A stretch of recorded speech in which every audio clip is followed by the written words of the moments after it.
vice chair would typically do that, but she's one of the members who are late. So let me introduce myself. I'm Wayne Benjamin. I chair land use for Manhattan Community Board 12. And before we get into tonight's agenda, I'd like to have my fellow committee members also introduce themselves. So I will call them based upon how I see them on my screen. So Vivian. Vivian Ducat, a long-serving public member of land use. Jim. Hi, I'm Jim Berlin. I've been on the community board at least 1,000 years. And I'm also on the Traffic and Transportation Committee. 1,001 to be precise. Rosie? Hi, my name is Rosie. I've been in this committee for like a year and a half now, I think a year.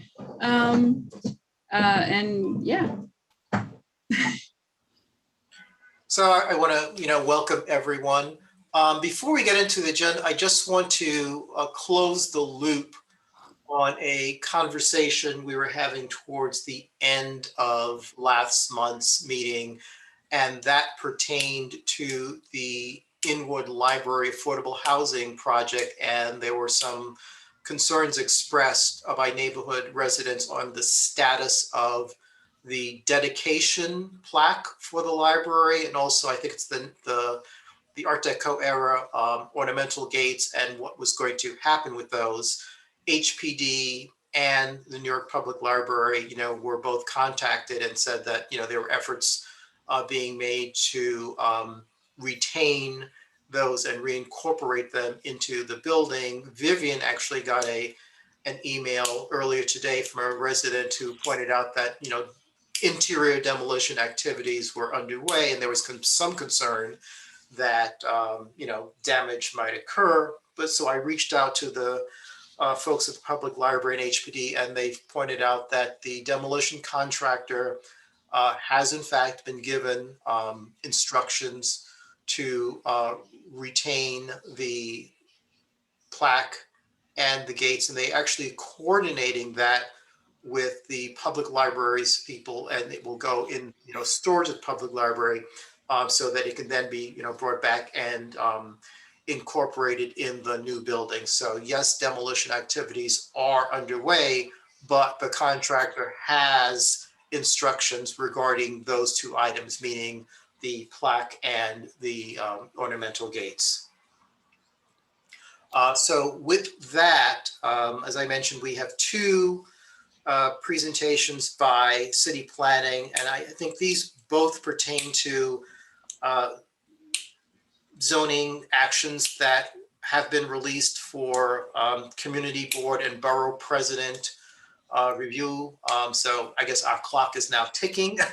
The first pertains to the hotel's text zoning amendment, which my committee members will recall we discussed and passed a resolution in February of this year, but that pertained to the scoping for this text amendment per se. It wasn't, commenting on the text amendment, per se. So I think we are now looking at what is proposed and, passing a resolution on that. And then at last month's meeting, as I mentioned, Ryan gave us an overview of the zoning for accessibility application and pointed out that at this month's meeting, the subject matter experts would be with us to give us a more, detailed presentation. And once again, that's something for the committee to vote on this evening. So with that, I will turn the floor, I guess, to you, Ryan. You can introduce the team and take us through the two applications one at a time. Yeah, absolutely. So thank you for having us back. So I'll just everyone really quickly and then dive right into the citywide hotel special permit presentation.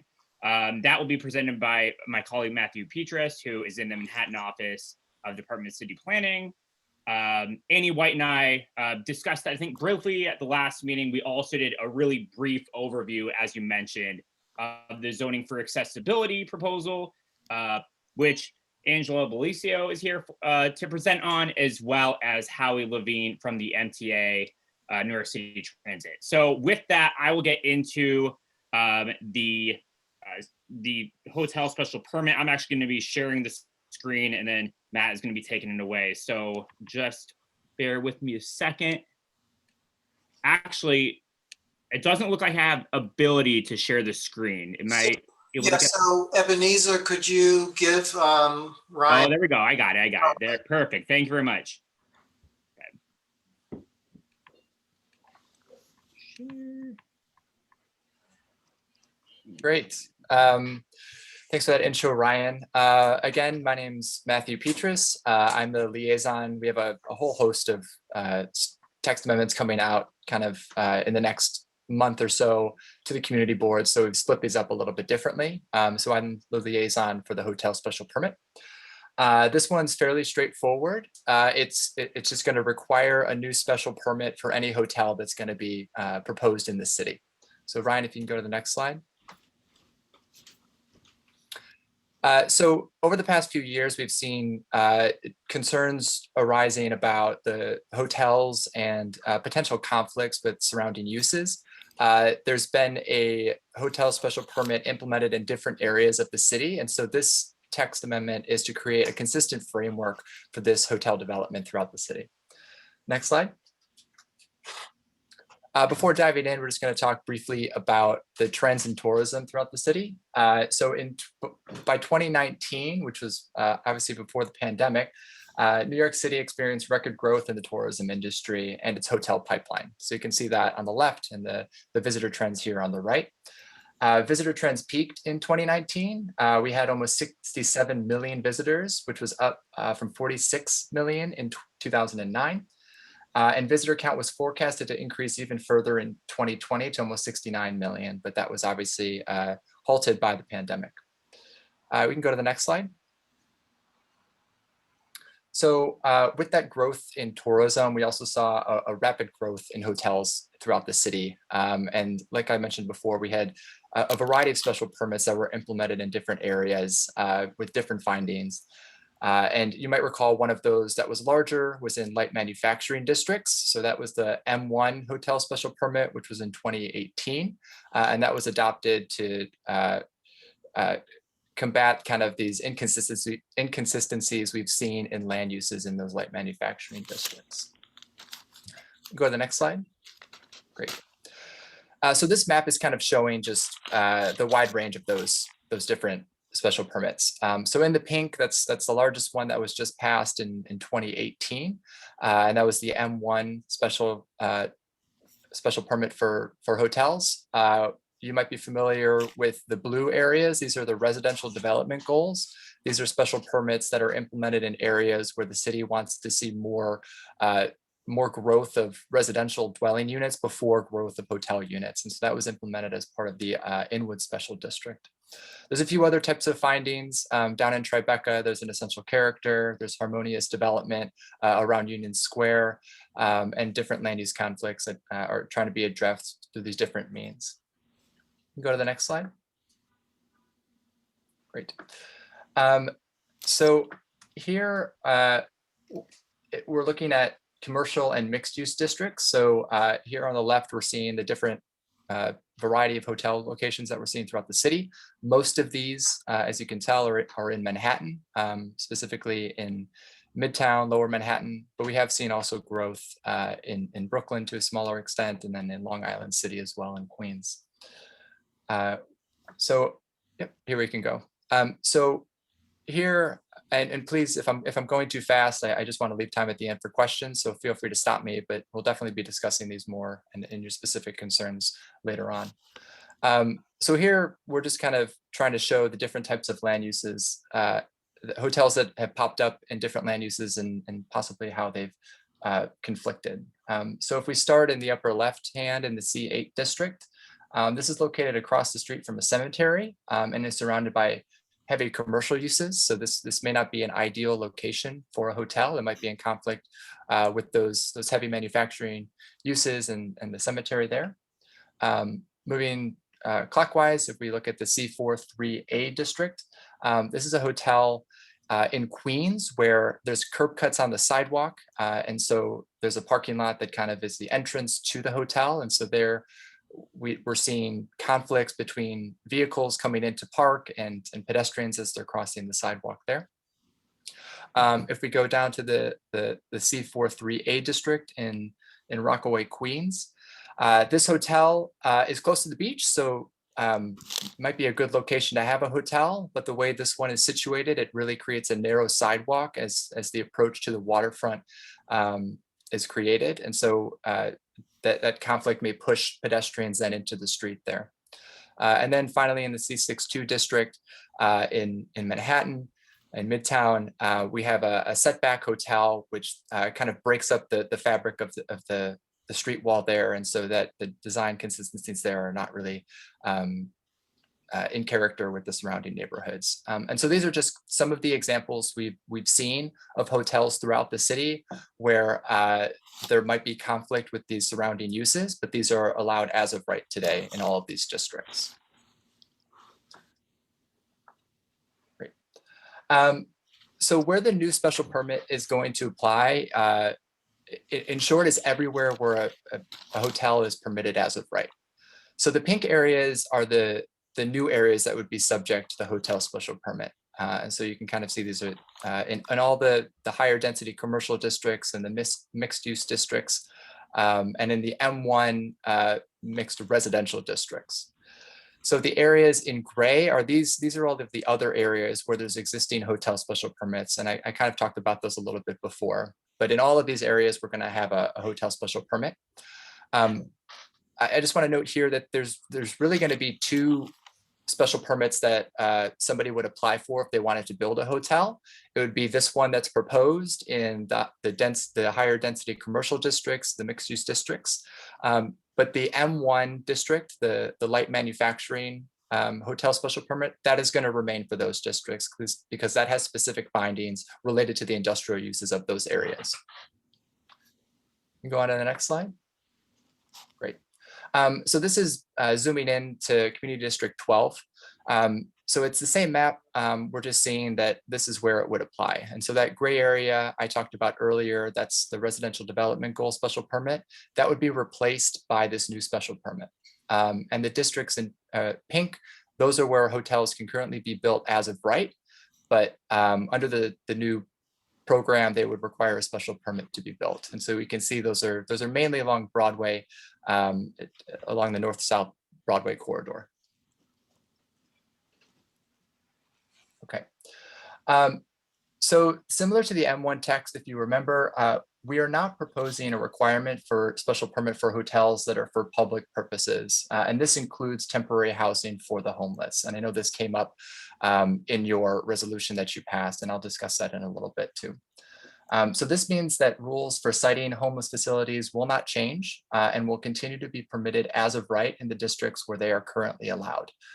We understand there's a lot of concerns around this type of development, and this proposal is intended to address the land use concerns related to just commercial hotels. So it's neutral to current policies regarding homelessness.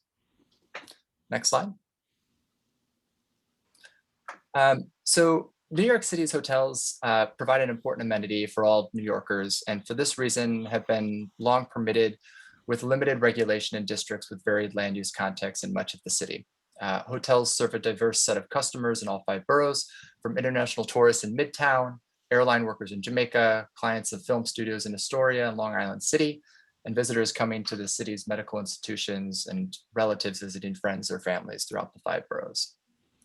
While it's important that hotels can continue to locate throughout the city to support a vibrant tourism economy and meet the diverse needs of its residents and businesses, the pace and pattern of development that we've seen, which is driven by those record numbers that I talked about earlier, has created conflicts with adjacent uses and overwhelmed some communities. So for example, the images shown here are the front and back of a hotel located in the South Bronx. It's located in an M15 district near Yankee Stadium, which is an appropriate location for a hotel. However, access to the hotel is on a busy access road on the Major Deegan with an entrance that presents potential safety issues for pedestrians and guests in the hotel. The parking and back of house services at the rear of the hotel are located on a quiet residential block. Review of the way the use is configured on the site would likely have resulted in development that is more sensitive to these surrounding contexts and less likely to create conflicts of safety with guests and adjacent uses. It's also important to note that the proposed special permit does not preclude hotel development, nor does it deem all future hotels inappropriate. It requires the CPC to assess the appropriateness of such development based on the future use and development of the surrounding area. And of course, because it would be a special permit, would go through the ULURP process, and then the community boards and the other public bodies would then be able to opine on the appropriateness of these locations. Next slide. I want to touch briefly also on the recent impacts of the pandemic on the hotel industry and ways that we have modified the proposal to try to address these challenges.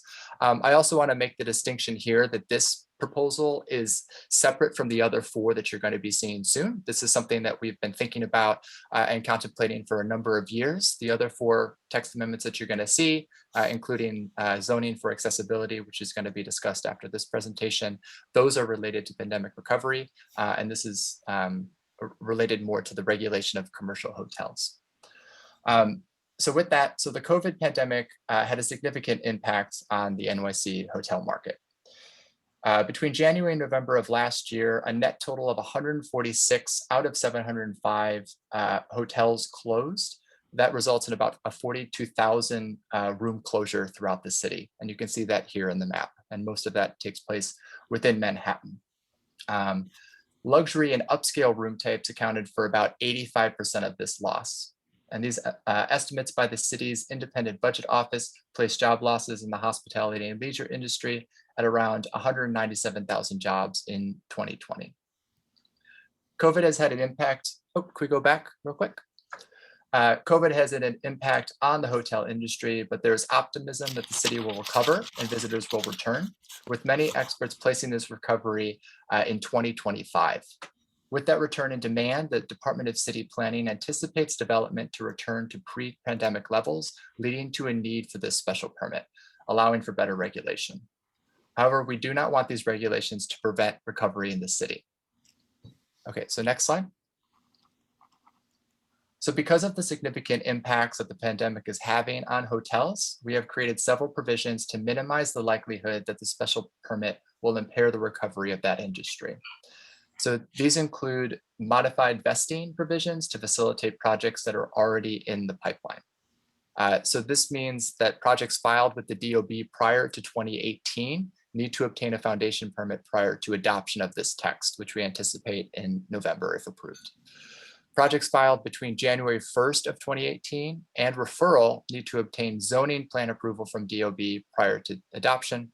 And both categories of vested projects have 6 years instead of the standard 2 years from date of adoption to complete construction. So outside of as of right, current as of right projects for hotel development, we're also excluding recent or active land use applications that include a hotel component. So approved CPC or BSA applications will not require a special permit if approved after January 1st, 2018. Also, applications that begin CPC public review or file with BSA prior to adoption will not require a special permit. That means if there's a project going looking to certify that has a hotel component right now and it certifies before this proposal is adopted, it would be excluded from having to go through this special permit. The third provision is related to extended discontinuance. This allows hotels that exist on the date of adoption, should they become vacant, to retain their use for 6 years from the date of adoption without a special permit. Existing hotels are allowed to convert to another use and may convert back to a hotel use until 6 years from that date of adoption. So these provisions are meant to allow for a portion of the 42,000 closed rooms to return, bringing back that important hotel industry to New York. Next slide. So as with all ULURP applications, a draft environmental impact statement and market study were done to understand the projected loss of rooms and what that would mean for the hotel and tourism industries. Findings of the study and the DEIS show that we expect sufficient inventory by 2030 to support the amount of pre-pandemic visitors, which is a robust tourism economy. However, because of the special permit being expected to slow the growth of new hotels, it is expected that there would not be enough rooms to meet demand of the no action in 2035. So at 2035, we anticipate there would not be enough rooms to meet demand. This would lead to a shortfall of about 47,000 rooms some job loss and revenue loss for the city. Because of the future shortfall of rooms and potential effects on visitation, the DEIS is showing a significant adverse impact on the hotel and tourism industries. However, we expect that as visitation recovers, the concerns that have been raised with respect to hotel development over the past 15 years will once again arise, focusing attention on the subject of this proposal, the regulation of how and where hotels are built. Next slide. So as I mentioned earlier, the text is fairly straightforward. These are the findings. It applies really everywhere that a hotel can be built as of right. And the finding that needs to be met is that the commission should find that such use, such hotel use, will not impair the future use or development of the surrounding area. So this is an intentionally broad finding because it's a citywide text and we have varying uses throughout the city. If we were to define a hotel as appropriate in Greenwich Village, that may not be what's appropriate in Midtown or in Astoria or in Inwood. And so that's why this is intentionally kind of a broader finding. And this last line here, the commission may prescribe additional conditions and safeguards to minimize adverse effects on the character of the surrounding area. This is fairly common of all special permits. It gives the commission latitude to make proposed changes and require changes to hotels to then better meet this finding. And this is of course informed by public review as well. Next slide. Okay, so as Wayne mentioned, Community Board 12 submitted comments on the draft scope of work, and these are those comments. So I just wanted to provide a brief response to these. So you commented that the special permit application should require a detailed financial feasibility analysis with the application for a special permit and an independent review of the analysis. So the current findings are only related to whether the proposed hotel will have impacts on the surrounding uses. It does not consider the financial feasibility of new development as part of those findings. The second comment. The question is, I mean, we knew the proposal did not include that. Our recommendation was that whether it is, you know, city planning or EDC or someone look at that, because the concern that often comes up when we're in discussion with developers is, you know, have you looked at the demand? Does this make sense?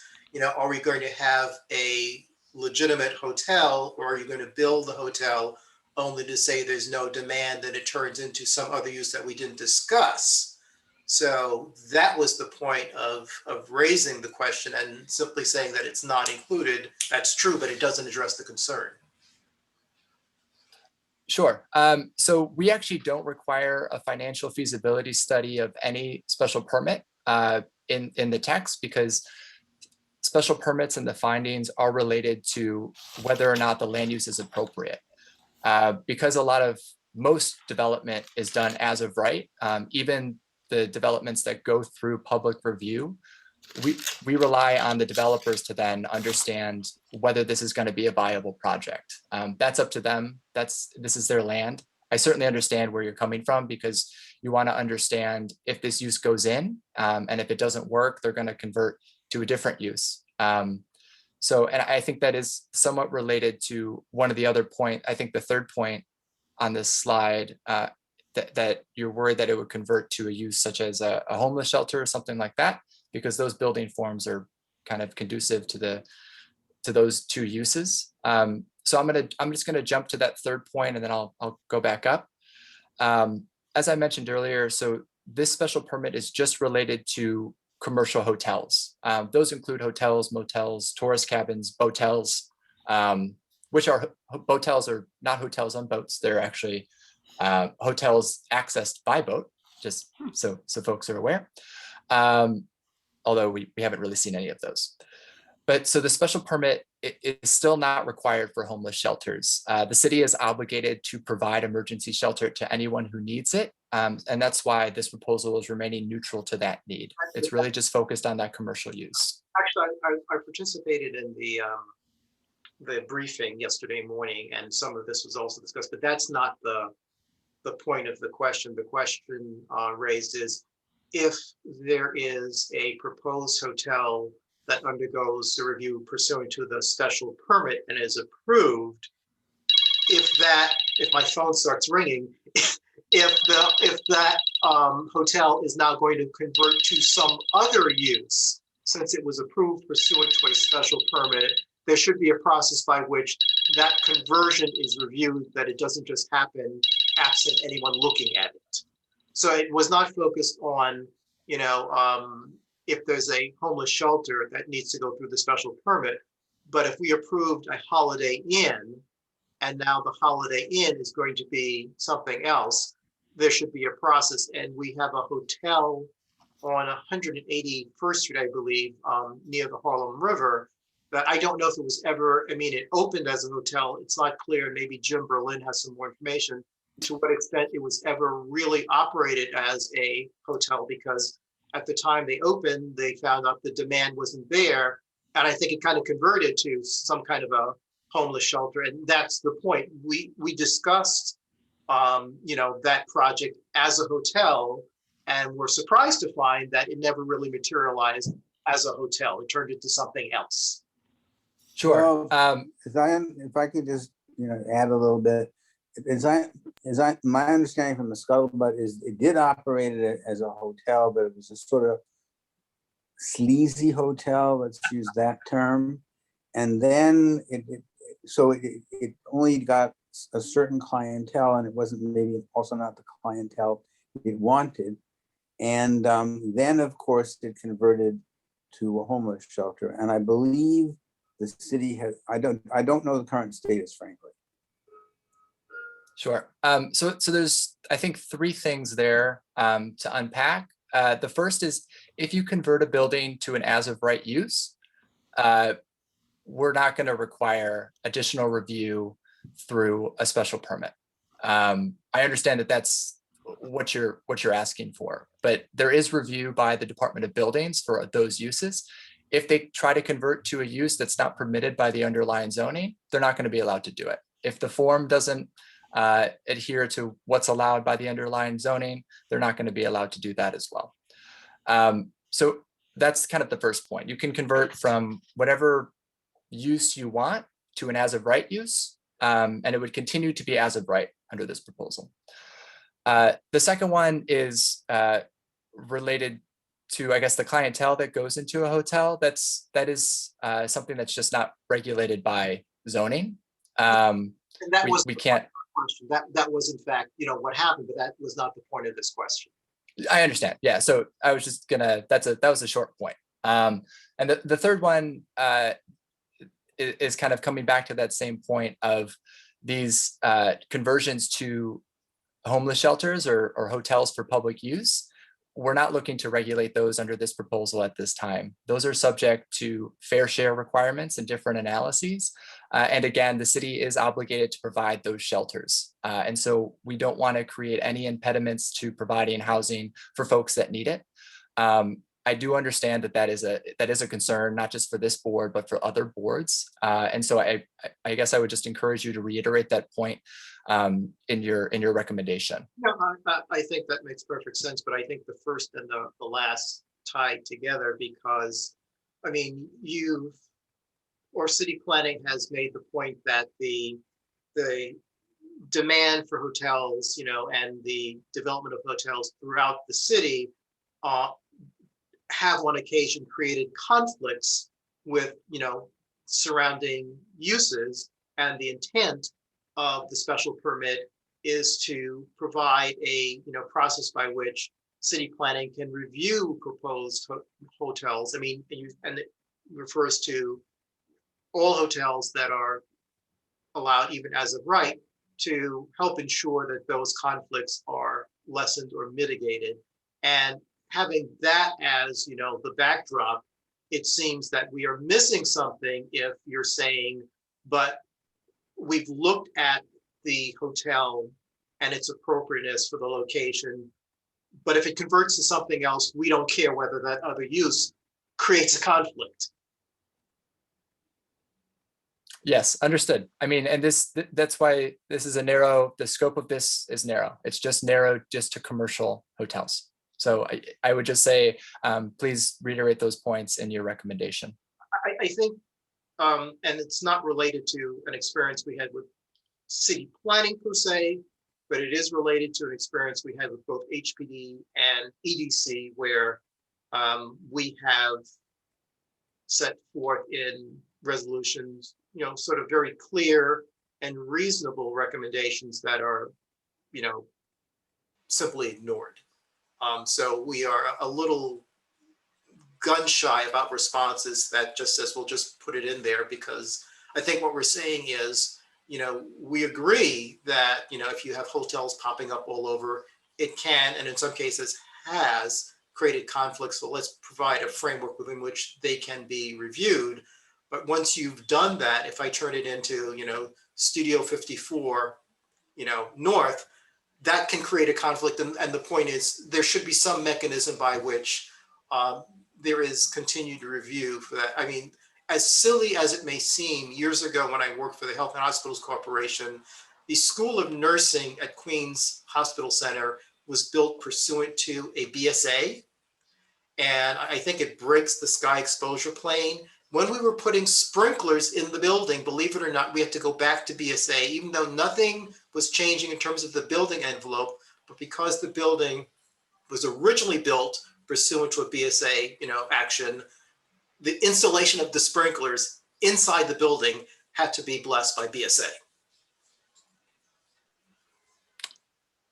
I'm not familiar with that project, but like I said before, this is just narrow in its scope to just look at hotels for commercial uses. We're not proposing any type of special permit or discretionary review of any other type of use currently. Yeah, and I just want to reiterate maybe some kind of a way of thinking about it. And again, I totally understand the concern that you're going through this review process and then down the road it can just convert to something else. But the uses that they would be converting to are ones that have already been determined by the zoning resolution to be appropriate at that location. So for example, if a current area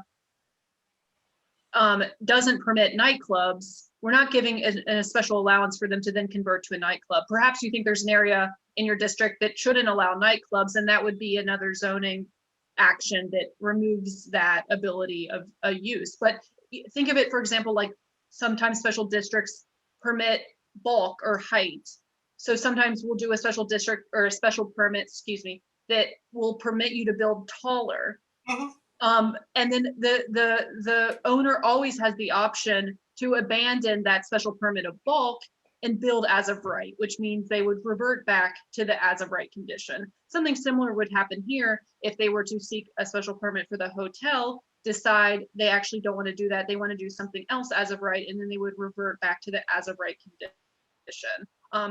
That's how I was kind of thinking about, if that's helpful for anyone. But again, understand that this is kind of a particular scenario, but they would just be permitting uses that would already have been deemed as of right. Yep, I think, and I want to let my other committee members, and I see Steve Simon has joined us, chime in. But I think we set forth only a handful of comments, in response to the scoping, and it was, really focused on what we thought were areas that required focus. And, the focus of, as I said, the two go together, projects that, are not well thought out, financially, and, are really from the beginning not going to make it in the market as hotel, is something that, someone should look at. And I know for BSA, they do require the applicants to, go through some, financial feasibility analysis. I'm not certain why city planning can't, as well. And going back to, if we've gone through the effort of, putting in place a ULIP requirement for a special permit to make sure that the hotel is appropriate for its location, then, if it's converting to something else, and I understand, the what is permitted as of right pursuant to zoning. But I think there was a lot of focus on this notion of converting to, transitional housing and other things. And, the city has a habit at times of, concentrating those efforts in certain neighborhoods and not in others. And what has happened, this linear and last is no different. So we would not want to see a concentration of, new, in theory, hotels built in an area, and those hotels are not financially feasible. And then, those hotels convert to, transitional houses or other things that, cause an oversaturation. And, those of us who've been around New York City for 60 years or more know that neighborhoods like East Harlem and others have complained about an oversaturation of city programs in their neighborhoods and not a concentration of other investments. Yeah, I get that. I just wanted to clarify too. So the BSA requires a financial feasibility study because that's one of the reasons why they grant variances. Applicants have to demonstrate that they're financially infeasible, not the other way around, not that they're actually going to make money. They have to demonstrate that there's a particular hardship to their site that then deems it infeasible for them to actually make money, and that's why they need the waiver. Zoning doesn't require that. Folks can build whatever they want they could make no money on their site, or they can make the most money that they can make on their site. That's up to the private landowner, because they can do within the confines of zoning what they want with their land. We get that's the, yeah. both the BSA argument and the zoning argument. I'm just, trying to be, really clear and reiterate, what I think our reasonable concerns are. And before I see Jim's hand, could you clarify, you towards the end of the presentation, there were certain comments about the DEIS and, what it shows in terms of adequacy of the supply in 2030 and 2035. So it sounds like that the projection is in 2030, there'll be an adequate supply, but by 2035, there will be a shortfall. Correct. Ryan, can you go back 2 slides? Here we go. Oh, that's the one. One more. Sorry, 2 more forward. Yeah, there we go. Yes, so 2030, we do expect that the city will have enough rooms to meet demand. But with any special permit, it adds an additional regulatory hurdle for approval. As you're all aware, if you can build as of right, that's a much shorter process than building with a special permit through a discretionary action. Because of that, this special permit is expected to slow the growth of hotels. And in 2035, we expect that because of the proposal, there's going to be a shortfall of rooms because it's going to take longer for hotels to go through the approval process. And that's what's going to result in that shortfall. And the response to the shortfall is what? Currently, there's no mitigation proposed because this is inherent to the proposal. And so this is just saying that we are anticipating a significant adverse impact to that industry. And I mean, so would that mean with the shortfall we are projecting, there would be higher room rates? And I mean, so there's a lot of things that would result from that. Yes, I think higher room rates could be one. If you have less supply and a lot more demand, that's going to lead to an increase in prices.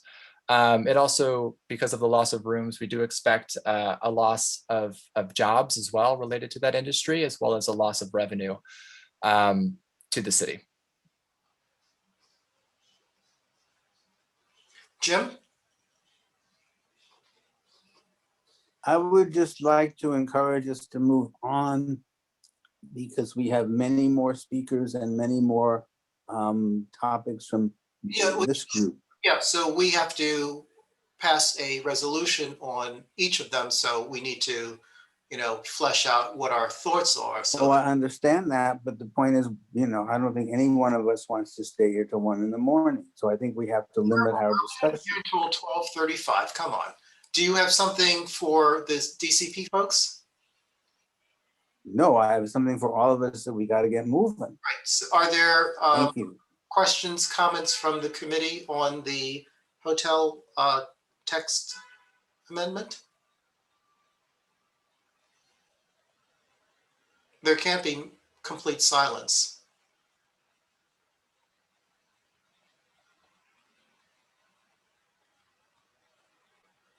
Vivian, Rosie, Steve? Speak, yeah, go ahead. Vivian, you were on and now you're gone.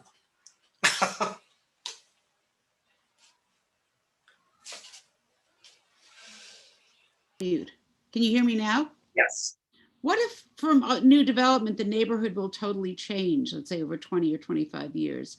How will the special permit be renewed, reflect, changed in any kind of way? Or if the zoning gets changed for some other reason? So do you mean for if a hotel were to be approved under current neighborhood conditions or the current neighborhood character, and then in 20 years it changes, would that hotel then have to reapply for the special permit? Yes. No, not currently. Okay. Is that considered? It's currently not. We think that if zoning were to change, we typically don't like to change zoning where it then creates out of character building forms for the existing buildings. So we would hope that zoning changes in the future would not conflict with special permits granted in the past. In the event that the neighborhood does change, there may just be a market shift that would then change that type of use, but there would be no regulatory requirement for the developer or the landowner to come back in to then reassess whether it's still appropriate. Okay, thanks. Anything further from the committee? Steve, I see you there, but I don't see you. Rosie? Nada? So if that's the case, what is the, what is the sense of the committee in terms of our opinion disposition on this proposed text amendment? I think we should support it because from what I, gathered from what we were presented with, it won't make things worse for us. And in fact, the current situation, because it allows these really strange developments that have negative impacts on the community, they need to be gotten under control. So like I said, I believe we should support this. Do we support it subject to the same concerns we raised with at the time of the scoping? Well, we can reiterate our concerns, although on the other hand, it sounds like those concerns that we expressed, those concerns either got dealt with or not, but we can reiterate them if they haven't done what we wanted. I think that's something we probably ought to do. And I would agree with that because, as I said, we had very few comments. I know there are some community boards that, not for this per se, but they take the approach and they have a whole shopping list. But we were really focused on a handful of items, and we think those items are still important and relevant. So there is a motion to support the hotel text amendment, but is subject to the prior concerns expressed.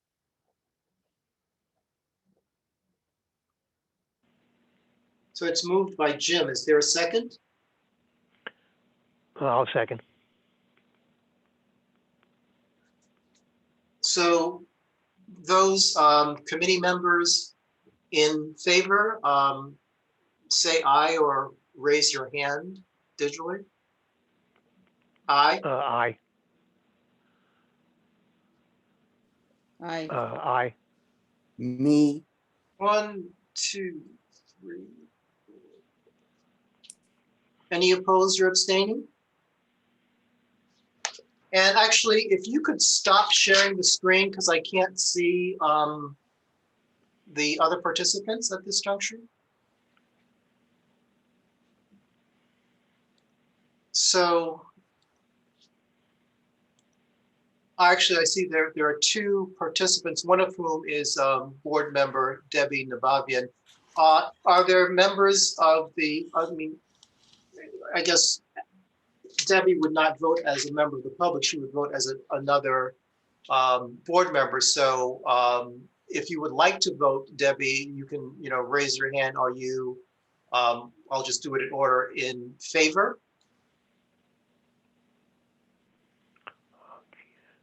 Okay. And then there is another, Carlos is also an attendee. As a member of the public, you are free to vote as well. If you are in favor, you can raise your hand. Or opposed, or abstaining, or not voting. Okay, so moving, thank you. Oh, Carlos, which was that? You raised your hand, Carlos, but take it down, and then I'm going to go in order again. Is that in favor? Opposed? What was? So it's in favor. Okay. Thank you. Thank you.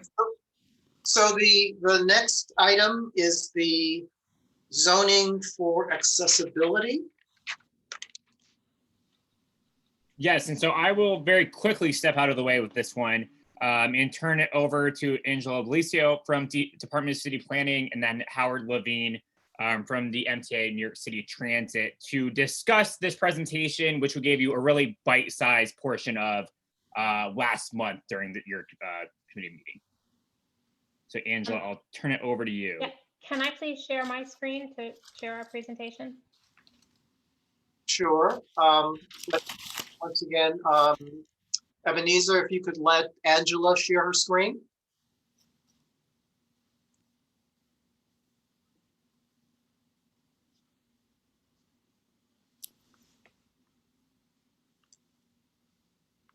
So it bounced to Annie.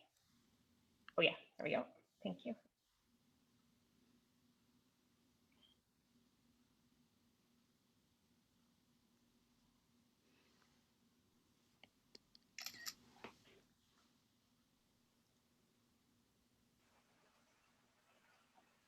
Great, can everyone see that? Yes. Great. Oh, actually, no, it's sharing.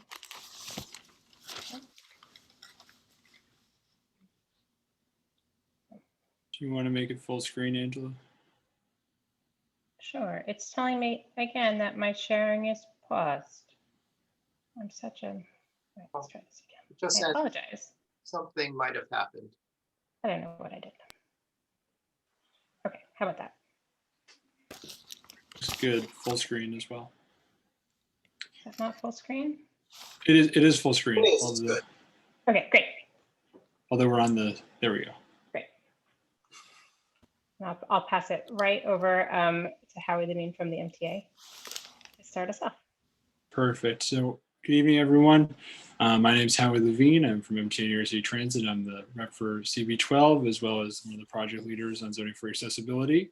So I'm more familiar with those of you who might be members of the Transportation Committee, but it's nice to meet others of you. So to get us started talking about zoning for accessibility, I'll go to the next slide. Just to give a very broad overview, the MTA and the Department of City Planning has been working together on zoning for accessibility, which is a citywide zoning text amendment. It's going to allow the MTA to work more efficiently with private developers to help us achieve system-wide accessibility much more quickly. And so there's 2 mechanisms we're going to go into more detail on as part of the proposal. The first is a system-wide transit easement requirement. And the second is an expanded transit improvement bonus in high density areas. Next slide. So as many of you know, our system is very old. Vertical accessibility was not planned for in our stations when they were built. Right now, 136 out of 493 of our subway and SIR stations are currently accessible. It's about 28% of our system. On the commuter railroads, we do a little bit better within city limits. But so we have a lot of progress to make, and we're looking to any kind of tool that can help us speed up this process and get us to every MTA station being accessible as quickly as possible. And so as part of this proposal, we're talking about accessibility, and just in that blue box, I will note that, a number of features go into making a station fully accessible. But in this presentation, we're focusing particularly on vertical accessibility as one of our most complicated parts of making a station fully accessible. Next slide. So, many communities of New Yorkers and visitors would really benefit from more accessible stations and a fully accessible system. People with mobility disabilities, parents with young children, our growing senior population, people with temporary injuries. And for many of these communities, these are subway rides that should take just a few minutes, can take a few hours, go on a very circuitous route, or just become a subway trip or a visit or an errand that just never ends up happening. And to put an even finer point on it, go to the next slide, Angela. Within the city right now, we have over 500,000 residents with an ambulatory disability, 500,000 children under the age of 5, over 1.2 million residents that are seniors. And that's a number that is only growing. Over most recently, the number of the growth of our senior population has grown at twice the rate of overall population growth. So this is a problem that is only becoming more important for us to work towards solving for these communities and just overall New Yorkers and our visitors in general. Next slide. So with that in mind, the MTA has made a historic commitment to accessibility in our latest capital plan. We've dedicated more than $5 billion towards making 77 stations fully accessible. With the overall goal that no subway rider would be more than 2 stations away from an accessible station. And there's 3 stations within Community Board 12 that are in this plan and identified to become ADA accessible. They're 168th Street on the 1, 181st Street on the A, as well as Dyckman Street, which is currently accessible in one direction, to make fully accessible in both directions on the 1 as well. So with that in mind, I'll go back for 1 second, Angela. Just want to say up front that this zoning for accessibility tool that we're talking about tonight is not going to replace this historic capital funding in this capital plan or in future capital plans. But I'll talk about in the next slide. It's going to make it a little bit easier for us to build out these, a little bit easier and I'd say quicker for us to build out these accessible stations. So next slide. And so, even with the historic funding commitment, there's a number of factors that make building ADA elevators, retrofitting, sometimes 100-year-old stations, extremely difficult, whether that's narrow platforms, it's narrow sidewalks, and at our elevated stations, including the 1, we have some very small clearance between the buildings and the station structures themselves, as you can see in the top right photo. And then, of course, on the bottom photo, underground infrastructure and our utility lines that have been, constantly growing, and there's more and more under the sidewalk, but that doesn't mean they're always noted on maps we have. And so we go to put the elevator in the place we think is best. We don't have to relocate utilities. And we dig under there and, we find Verizon, we find sewer, we find things that are unexpected. And it really, even with that funding commitment I talked about, makes these projects very costly, very time consuming, and pushes us even farther away from accessibility across our entire system. So with that in mind, that's kind of the framework we're looking at and the problem we're trying to solve with zoning for accessibility. And I'm going to turn it over to DCP to talk a little bit more about that proposal and some of the zoning aspects and tools that exist now, but how we're working to improve on them. Cool. Thanks, Howie. I'm Angela Belicio. I'm the planning lead for zoning for accessibility at City Planning. And so zoning for accessibility is a proposal that seeks to address some of these issues that Howie laid out in his first set of slides. We're looking to create opportunities to implement accessibility throughout the system using zoning.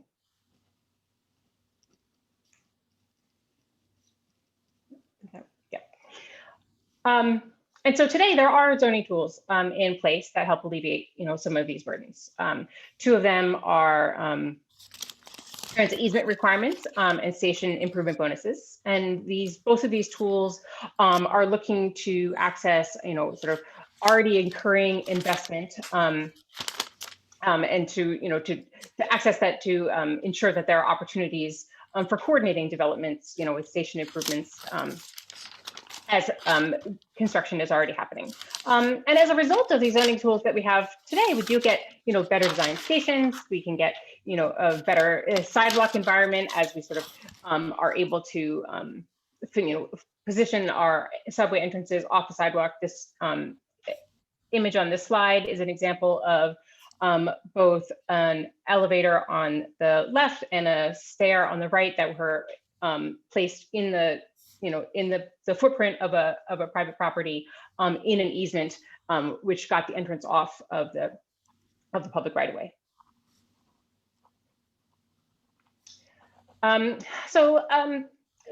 Thinking more specifically about easements, an easement is a legal right to use another person's land. So this is a permanent space that's reserved in a building for the MTA or a transit agency to use in the future for station access in the future. And they're traditionally used for new station entrances, passageways, other sort of ancillary facilities that might be an emergency egress or a ventilation structure. However, in zoning today, these the locations of where easements are very limited. They're primarily in Manhattan along the 2nd Avenue subway, the 2nd Avenue subway line. Most recently in the Special Inwood District that you will know about, and also in the zoning resolution, there is not a consistent citywide approach for addressing easements. And so as a result, we do have, missed opportunities throughout the city. This image is an example in Brooklyn at the 4th Avenue 9th Street station, where there was, new construction right next to this elevated subway line that, does need an elevator. And, if an easement provision were in place, the MTA might have been able to, acquire some space in this private development for elevator access. And so the second easement zoning regulation we want to talk about are transit bonus mechanisms. And so this is an incentive program that grants a floor area bonus for a significant station improvement. Generally, this is around a 20% bonus for an improvement. In all cases, this would be an optional choice. And currently in zoning, there are, again, limitations that our transit bonuses are currently only available in the highest density areas of the city. You can see on this map in Midtown Manhattan, a couple of sites in Long Island City, a couple of sites in downtown Brooklyn, and they are only available to sites that are adjacent to the station.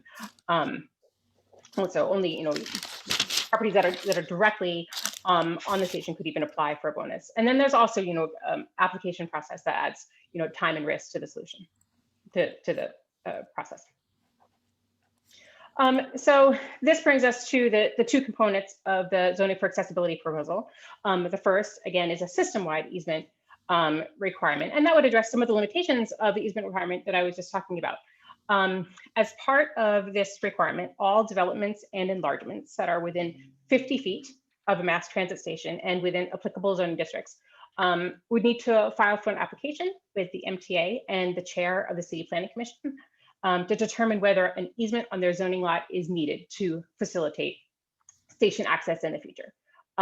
Applicable zoning districts are resident districts that would have to support multifamily apartment buildings and also medium and high density commercial and manufacturing districts.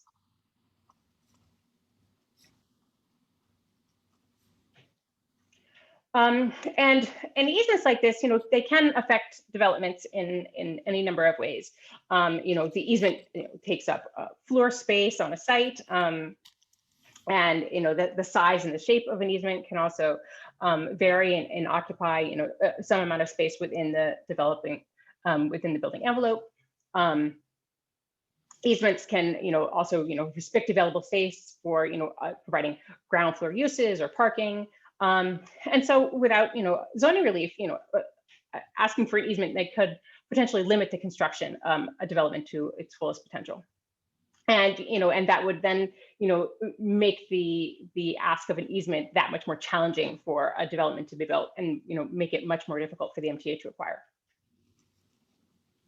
And, so in order to address these limitations, in order to facilitate easements on development sites, as part of this proposal, we are offering targeted relief from certain zoning limitations.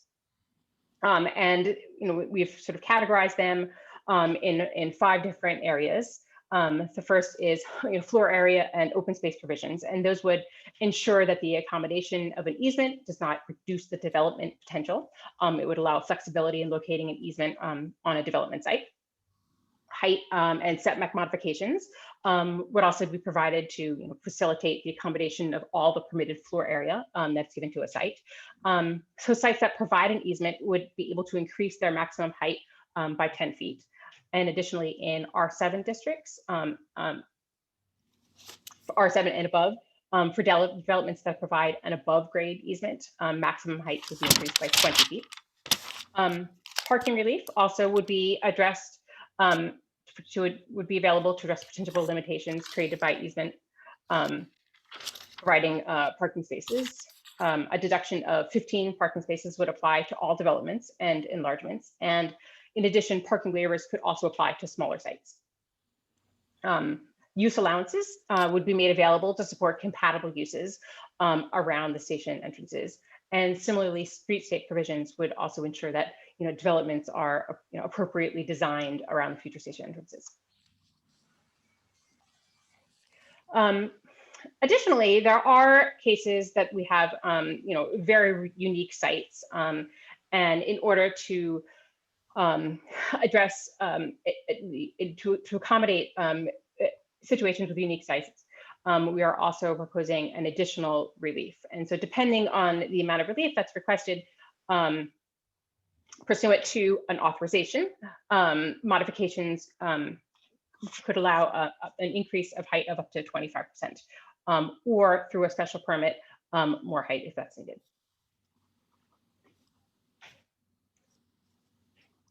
So the second part of our proposal is an expansion of the transit bonus transit bonus. And this would be an optional bonus for sites that are near transit stations. And so again, to address the limitations of today's subway transit bonus mechanism that I talked about earlier, this proposed transit bonus would make some changes. We would continue to grant a floor area bonus of up to 20% for significant station improvements, but we would expand the geography of coverage of where you could use the existing bonus. So where the current bonus special permit only applies to transit adjacent sites in commercial districts of 10 FAR and above, the expanded bonus would apply to sites that are R9 or R10, their commercial equivalents, or M16 districts that are within 500 feet of a station or 1,500 feet of a station in a central business district. In Community District 12, only 207th Street would be applicable, or only some select sites around 202nd Street, 7th Street would be applicable to apply for this bonus. And like with the easement, there would be additional modifications that could be available pursuant to an additional discretionary review or approval. So if additional relief is needed, an authorization could allow a height increase of up to 25%, or a special permit could allow further height relief. So that's the highlight of our 2 parts of the proposal. This is a quick timeline to show you where we are. We referred, we went before the CPC, we referred on April 5th. We are now in our public review process, which will go until the middle of June. And in this public review, we are going to go to, all the community, all 59 community boards, all the borough presidents and the borough boards, and then it will go to the CPC and the city council. And then before I open it to questions, we also have a couple of maps so you can sort of see how this applies in Community District 12. So this is a map of all the stations in Community District 12 where the easement would apply, which is all of the stations, and which is a little bit hard to see on the map because it's very small, but there are sort of dark green boxes around the stations that show the sort of what 50 feet is around those stations to sort of understand how an easement would work. I also have station specific maps if you want to talk about any station in particular. So with that, I think I will open it up to questions or comments and see if we can answer anything that you have. Thank you very much. Sure. Angela, can I just, before you jump in, Chair, Yeah. can I just ask, do we show the bonus map showing that applicability in Yes, CB12? So the bonus applies would be applicable to one station at 207th Street. And also on this map in sort of a gold color are all the sites that are within 500 feet of 207th Street that would be applicable to this bonus. And so those are the sites that are R9 or R10 or their commercial equivalents. And so it is to the east of 207th Street in the current zoning, those would be the sites that could potentially apply for a bonus to improve 207th Street. Right. To be clear, you're referring to 207th Street and 10th Avenue, I believe, correct? On the east side. That's correct. On the east side, yes. Sorry, yes. Right. On the number 1 line. Correct. Yeah, I'm not certain whether this presentation has been shared with the community board office. Either if you could send it or send it, it'll be useful so we can Absolutely. on our own enlarge the map. Yes, absolutely. Yes. So, and Angela, if it's possible, I think you might be able to zoom in just to that specific area so you can see what it is. But the two lots are where I believe where the gas station is currently, adjacent to the train yard, and then the parking lot and grocery store on the other side of 207th Street from there. I don't have Zoom skills. That's okay. I If apologize. you send it to us, I think after a year of doing this, I could. it makes it easy enough for us to do it on our own. Yes, but I think right after. we might have received the link from Ryan, and I may have shared it with the committee, but at this juncture, I don't remember because there's been so much back and forth. Sure. So many things this week that I need to drink. But if I recall, so 168th Street, the number 1, 184th Street, the A, and then Dykeman, the number 1, which we know very well because we were talking to a developer about that station and making it accessible through easement, and they didn't want to talk about it. So those are the 3 that are impacted in Community District 12, right? Well, No, so no, they're just the ones to, that are already in the capital plan. So they would not, Exactly. Those, they don't need to benefit from these bonuses or easements. no, not the bonuses. For the zoning for accessibility, you pointed out those 3 stations will be made accessible. No. and let me clarify, Stop answering. I'm not asking you. and let me, I can certainly clarify, Chair. So this is the map that Angela pulled up that shows where the easement would be applicable. So if you're developing within 50 feet of the station, you need to. I jumped to something else. I'm sorry. Yeah, so every station in Community Board 12 right now would have that easement requirement within 50 feet. But I was just pointing out that right now in the MTA's current capital plan, regardless of anything with this proposal, we've already committed to making those 3 stations accessible within CB 12. We're actually moving forward with 181st Street and Dykeman Street this year. And so I don't have exact timelines, but those have gone out, and and requests for qualifications and awards so far. But generally, even with this proposal, if there were, we have a plan for, how we'll make those stations accessible generally without easements or any bonus.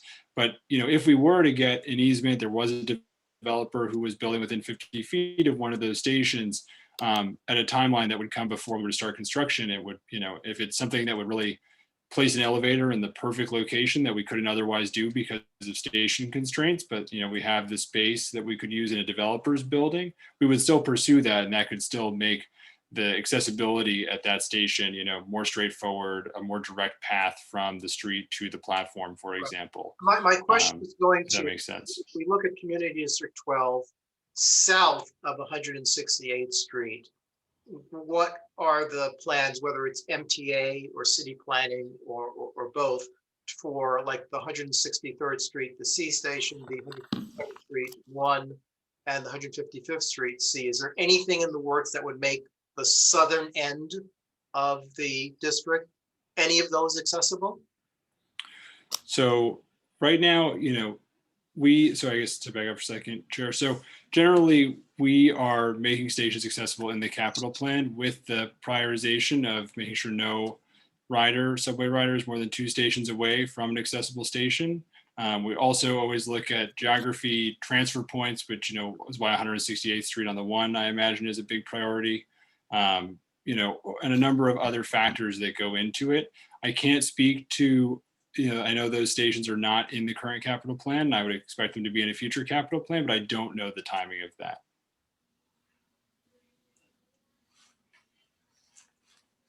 Ultimately, the goal here is that the whole system would be accessible as soon as possible, and zoning for accessibility will hopefully make that process much quicker than we could do otherwise without these mechanisms that we've talked about in the presentation. Okay. We have questions from the committee? Yeah, I have a couple. Go ahead. All right. First of all, I just have to say that considering the fact that Edith Prentice was a former resident of our community, I believe we have no choice but to support this proposal. My question is that does the developer have any responsibility for maintaining the easement area or the elevator or anything that would be incorporated into his building? Is there an ongoing commitment on the part of the developer over some period of years or maybe in perpetuity? Sure. Howard, So you want to grab that? Sure. And Steve, there's a little background noise if you don't mind muting yourself while I answer. So in general, Thanks. Thanks. So in general, before an easement is built out by the MTA, so there'll usually be some time between a developer building their building, they set aside the space for the MTA to come build an elevator or other station improvement there. And before the MTA is ready to build that improvement, that space is able to be used by the developer, rented out, or for a variety of commercial or community uses, not any residential use. And then the MTA would give notice that we're looking to come build out that improvement. And so until the MTA builds that improvement, everything's the responsibility of the developer. It's as if it's another part of their building. But once the MTA comes in and starts construction and having a station entrance there, then the MTA would take overall responsibility for that space. All right. My other question is, I think it was on slide 14. I think there was some reference there to restricting curb cuts within 30 feet of an easement. That didn't seem to make sense to me. Yeah, is this it? Yes. Mm-hmm. Why would you want to do that? Don't we need to have those curb cuts near the easements? So generally, Steve, I can handle this then, let Angela speak to anything I missed. But so the goal of that is, we don't, Steve, I don't know if you want to mute yourself again. It's a little hard to, thank you. The goal of that is that, generally when you come out of a subway station, we don't want there to be a loading dock, a driveway, right next to a subway entrance. We don't want you to kind of, come out from underground, kind of blurry eyed, letting your eyes adjust to the sun and, oh, wow, there's cars driving on the sidewalk right there. It's really about the safety and pedestrian environment immediately around those station entrances. And so that's why that restriction is there. And I don't think that, is something where we can't cite a future entrance if there is a curb cut within 30 feet, because that would really limit us. It's more that, with a building that is building one of these easements, they can't build the curb cut right next to it. If that makes sense. All right, so we're not talking about curb cuts at the corners. No, just for kind of commercial or private use of the building. Okay, all right, very good.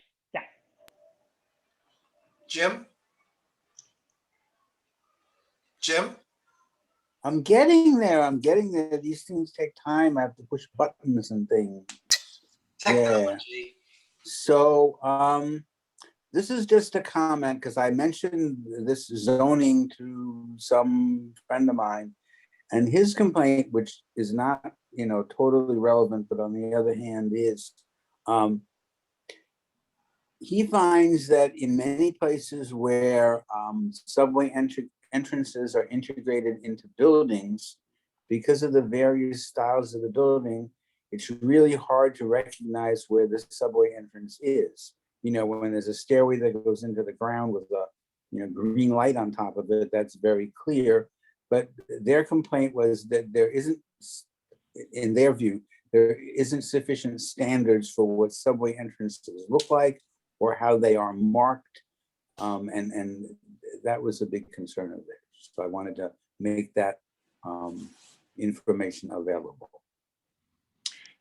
Got it, Jim. Yeah, and I would say to that point, with these entrances built into buildings, there is, they have to follow all of kind of our general station guidelines, which does include that visibility, those green lights you mentioned. And we might have a picture in this slideshow in a later slide in the appendix, but generally that the green lights do need to be posted on the outside of the building, or even just the green light would be posted on the sidewalk, which I think is the case at Queensboro Plaza, which has a current easement that I'm familiar with, but is in Queens. And so I wanted to add that. And then also, just since Steve brought it up, but of course, Edith Prentice, who I had some fun back and forth with at a number of transit committee meetings at CB12, was supportive of this proposal and did one of her last things before she passed was drafting an op-ed in support of this with our chief accessibility officer and also Commissioner Victor Calisi from the mayor's office for people with disabilities. So I did want to acknowledge that as well. I think these particular, improvements to our stations will make her spirit very happy. So maybe the trains will run better or something.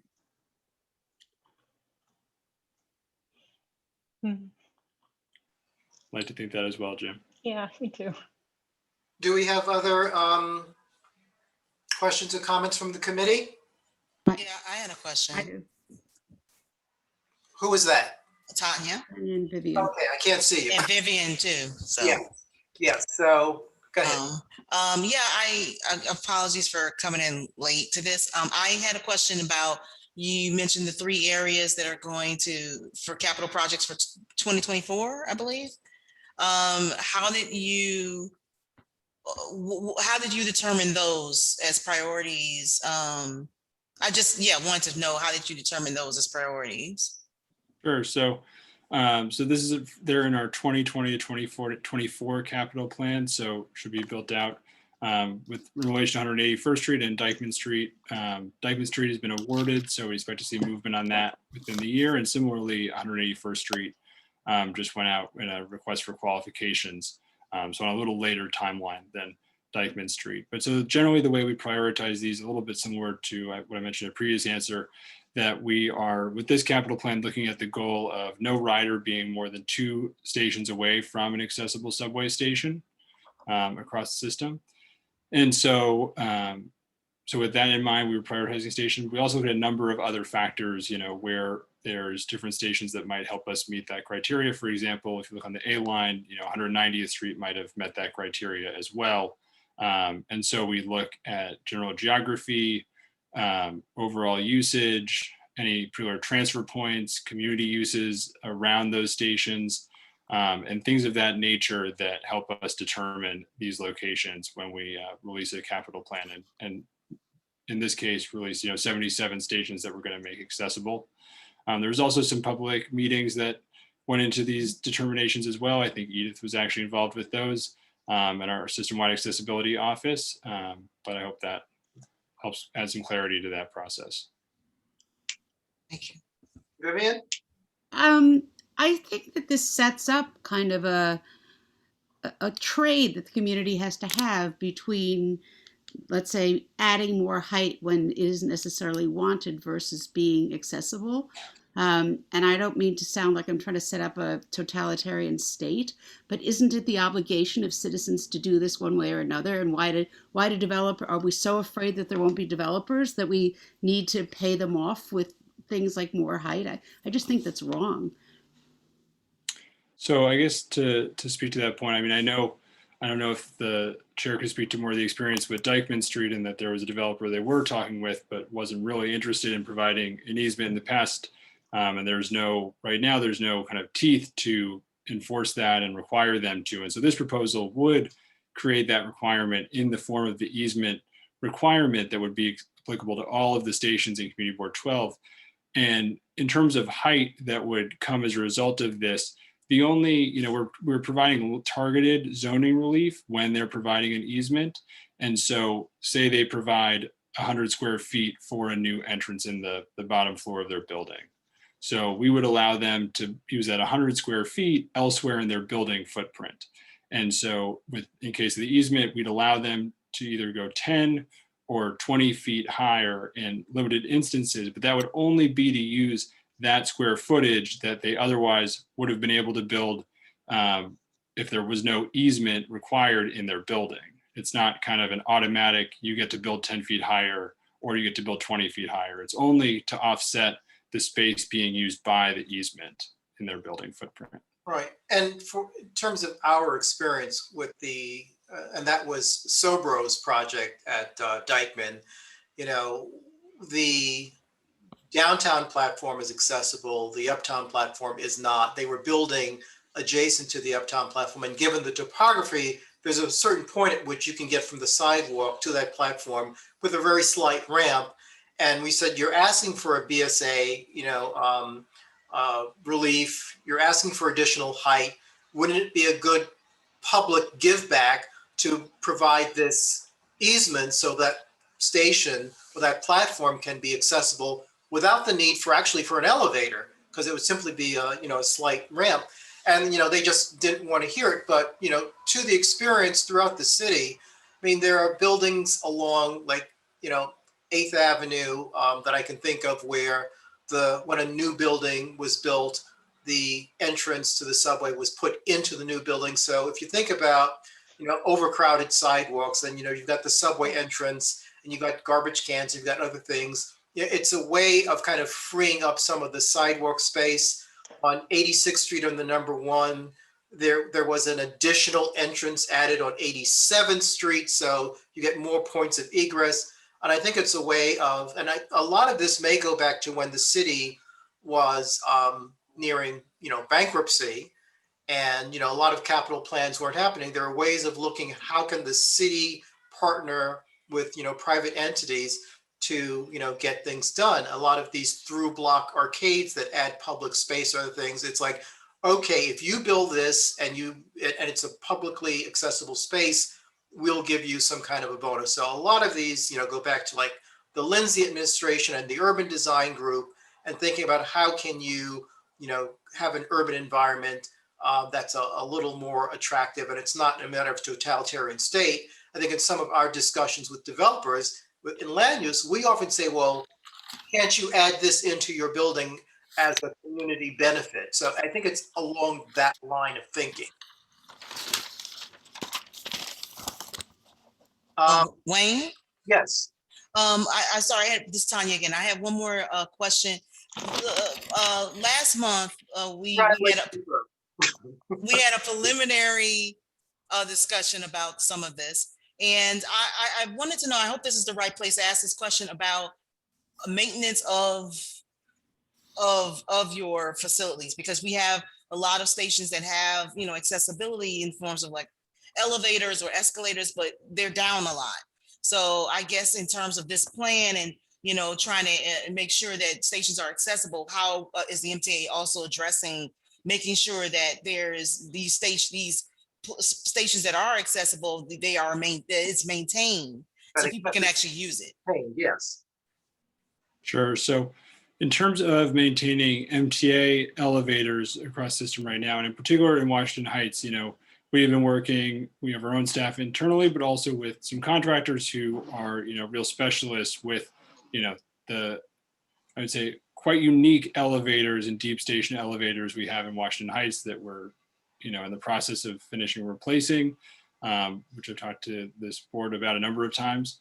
And so that's how we work to make sure they're maintained. And in general, when these elevators are built in easements, we will be maintaining them as if they are MTA elevators. Generally, they're not going to be subject to a different agreement with developers. We do have some elevators across the system that are maintained by private building owners because an elevator is within their building footprint, and that would be the case if a developer built under the bonus provision and actually built the elevator themselves. But and in that case, we have a binding legal agreement with them that features a number of different kind of reliability monitoring and kind of response time to any issues within that elevator. But generally with the easement provision, if the elevators will be built by the MTA, and so they'll be maintained by the MTA with our current staff and with other contractors that we work with to make sure that our elevators are maintained as well as possible. Any outage that happens is responded to as quickly as possible to get these elevators up and running, particularly in Washington Heights, where there are in some cases no other access to the train platform.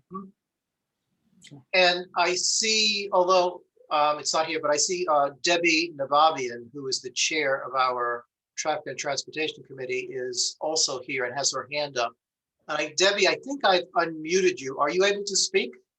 I think so. Thank you. Yes, go ahead. I don't have questions. I do want to just say, say a few things. One, to echo what everybody said. It's sort of been dismaying to have Edith's passing and to have her op-ed and know that this was something she worked on and supported. Definitely is a big deal to have because she really, sat in an important chair on the board and on the Traffic and Transportation Committee to be with such a base of knowledge and vision about what accessibility needed to look like in our transit system and on our streets. So echoing everything everybody has said so far. I just also want to underscore how much, if we think about the issues that come to TNT and what we hear from the community, sort of the loudest, it's how little accessibility we have uptown and how bad that is. And so to see this proposal, which will hopefully get us closer, faster to better accessibility everywhere, but including uptown, is fantastic. And I would also say that to see 168, 181 and Dyckman Street as part of the 20 to 24 capital plan is also really big and really important, because the capital plan, the numbers are staggering to get accessibility into the station and to do everything that one needs to do at the MTA to bring that system back to where it should be. And sort of the first time I read a lot about it was the hundreds of pages of fast forward plans, which is a great read in terms of talking about a vision and a strategy for achieving that vision. And one of the chief things was accessibility, amongst other things. And I encourage everybody to look through those things, because they are good reads if you want to have more information about sort of how these trade-offs and priorities were sort of mapped out of a plan. But certainly with COVID and the drop in MTA revenues, I really thought this was all in peril. I mean, the budget's in peril, but certainly that the capital budgets would be in peril. So I just want to say I'm so thrilled to see these 3 stations, you know, the projects being alive and well in that capital plan, and to see and hear this presentation, which will hopefully speed towards additional accessibility throughout the system. So thanks to everybody involved in this, and thank you, Wayne, for having us here tonight. Well, not a problem. And, with that, it's just after 8:30 and we have another presentation. And I would say, given the comments made about Edith Prentice's advocacy for accessibility, is there a motion to support the Zone for accessibility? So moved. And I would like the resolution to Is Edith's op-ed piece in the Daily News. Is there, you can email that to help with writing it. Is there a second?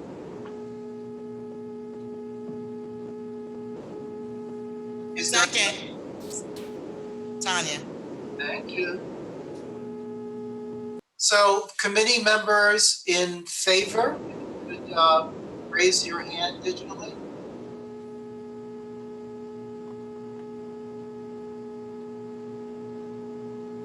I can't see Rosie, I can't see Vivian. I can't see Steve. Rosie's hand is up. Steve's hand is up. I can see him now. Okay. Any opposed or abstaining? For board members, Debbie, how would you vote? In favor. Okay. And in terms of members of the public who would like to vote, let me just go to my participants list. I see 2 people. I see Brian Anthony Phillips and I see Carlos. Carlos, I don't want to mess up your last name, but would either of you want to vote in favor? I see Carlos. Opposed? Abstaining? Okay, so we have 1. Thank you.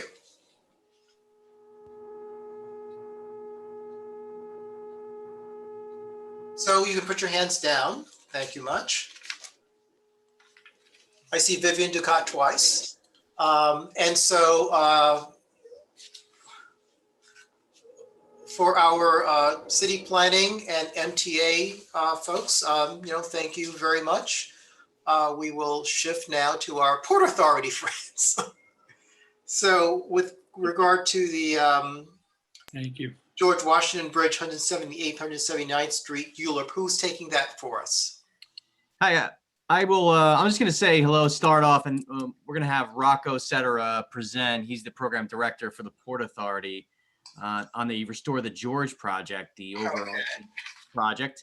But specifically, we're going to talk just about the ULURP action that was certified by city planning on March 15th.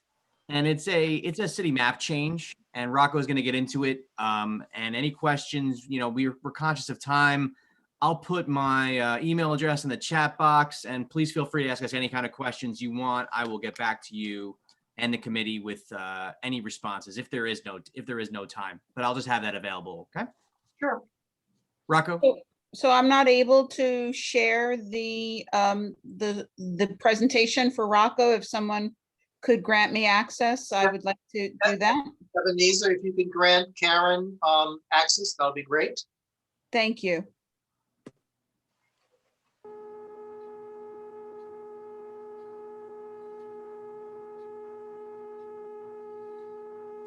Karen, you co-host now. Steve, please mute yourself. We hear those noises.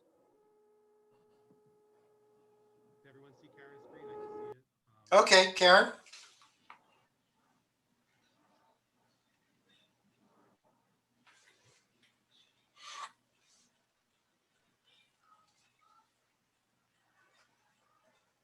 So Rocco is presenting. I'm just running the slideshow. Okay, Rocco? Can you hear me, everybody? I just thought I was on mute. Am I It's very low. It's very low? Yeah, you need to turn your volume up.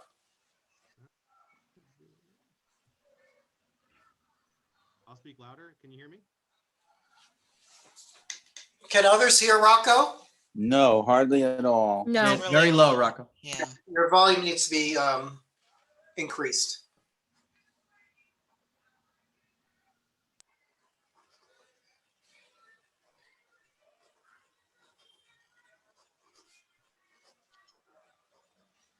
You know what? Let me maybe I'll call in. Hold on.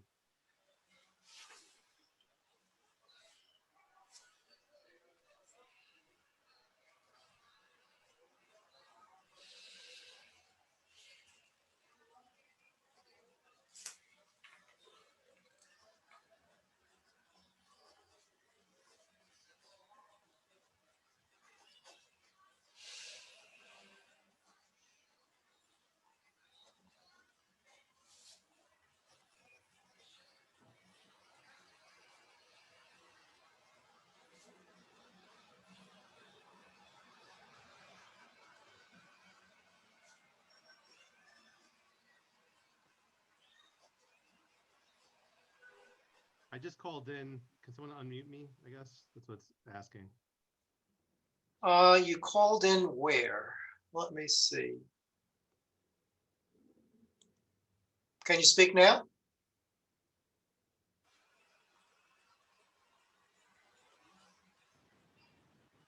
Can you hear me now? Yes, Is that better? very good. Okay, and no feedback? No feedback. Sorry about that. No feedback. All right. There's always something. I apologize for that. Let me just get into it. I guess I'm here with Ken Sacrosano, General Manager of the George Washington Bridge, Karen Frizzell, who's the Program Manager for Restoring the George, Nasser Syed, who's the Senior Program Manager for Restoring the George, Chris Lee, who introduced himself and myself before, and Tim Nordeweer, who's our consultant for Sam Schwartz. If there's any questions afterwards, we'll be happy to try to get the answers to you. So in this presentation, I'll briefly review why we're requesting this action to reconcile the city map change and the history that brought us to this point. In short, the effort is a procedural formality to update the city map to reflect the current land use and street network. If you can go to the second slide, Karen.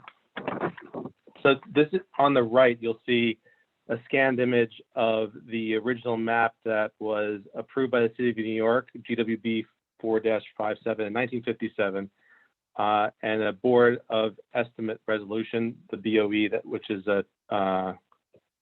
abbreviated there.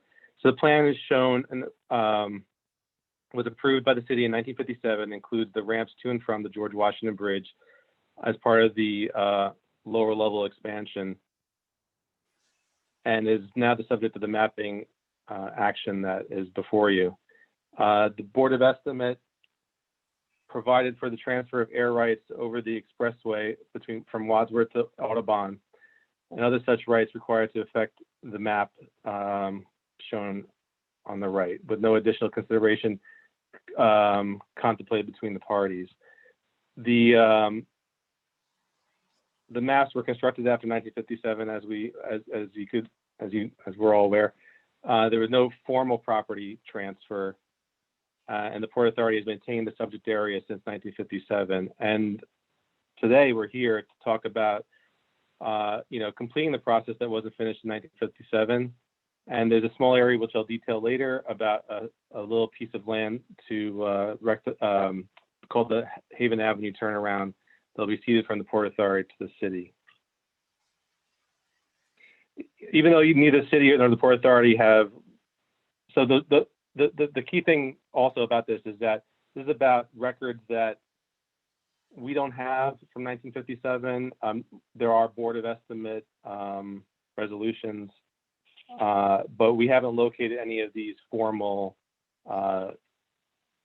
documents. So this is why we're going through this process today, to rectify that. So the next slide just shows, again, a blow up of the area, the location, and an overlay superimposing the paper streets or the map streets on top of the existing ramps that were built as part of the lower level expansion, the ramp complex.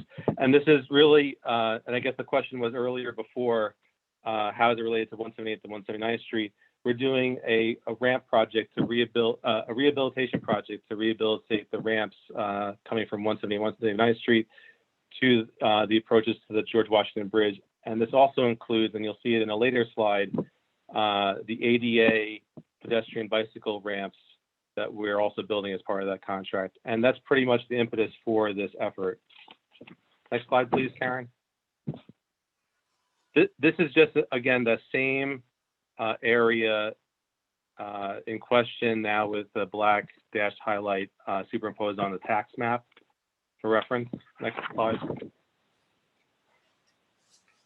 And again, another overlay showing the area now in gray over the ramps in an aerial photograph. Also detailing, if you look on the top of the screen, that little semicircle area, that's the area that's going to be ceded to the New York City Department of Transportation.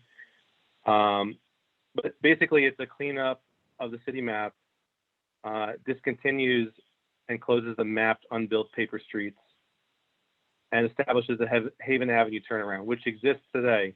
It's just all being happened on paper on the city's paper streets. And of course, updating any miscellaneous topographical features. Just a little bit of background again on that little Haven Avenue turnaround. That was at the request of New York City Department of Transportation, and the Port Authority agreed to cede it over to the city for no fee. Next slide, please, Karen. So this slide shows, again, another superimposition on the left, but also on the right, photographs of the existing condition. You could see Cabrini on the top photo is the northern area, showing Cabrini on the top left of the photograph, and the access ramp to the George below, and then this below again is the southern access point. But also you see in the left, and maybe Karen, if you want to zoom in a little bit.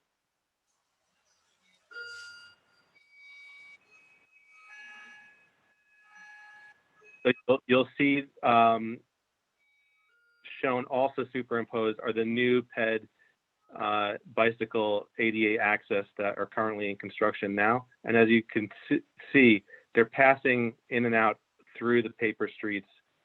Also, another reason why we want to, we're asking for this action to be completed. And the next slide is just a photograph of the existing condition. Actually, it's from March of 2020, an aerial image, and it shows the George Washington Bridge and the New York approaches.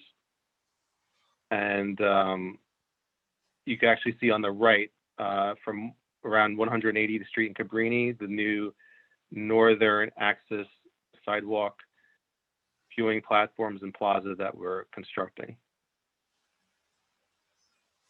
I think, yeah. So a brief recap is the next slide, please, Karen. Brief recap of where we are with the application. Our application was filed in 2017. We were working with the New York City Department of Planning, and they pre-certified in October 2017. No agencies expressed any opposition. Agency property adjacent property owners were sent notices in October of 17. The Manhattan Borough President and both the Borough President and the topographical engineer signed off in March of 2020. And the City Planning Commission had their review session on March 15th, as Chris mentioned at the beginning of this presentation. So that brings us to where we are today. Next slide, please, Karen. Where we are now within the 60 days from March 15th to May 15th. And we look forward to the next step with the Borough President and the City Planning Commission, of course, after your review and comment. I'd like to thank you for your time and attention to this, and I'm open to any questions. Of course, if we can't get that answer to you, I think Chris put his contact info below, and we'd be happy to answer it if we run out of time. Could you please send a copy of this presentation to Ebenezer Smith, our district manager, so we have it on record? Yes, I can. Sure.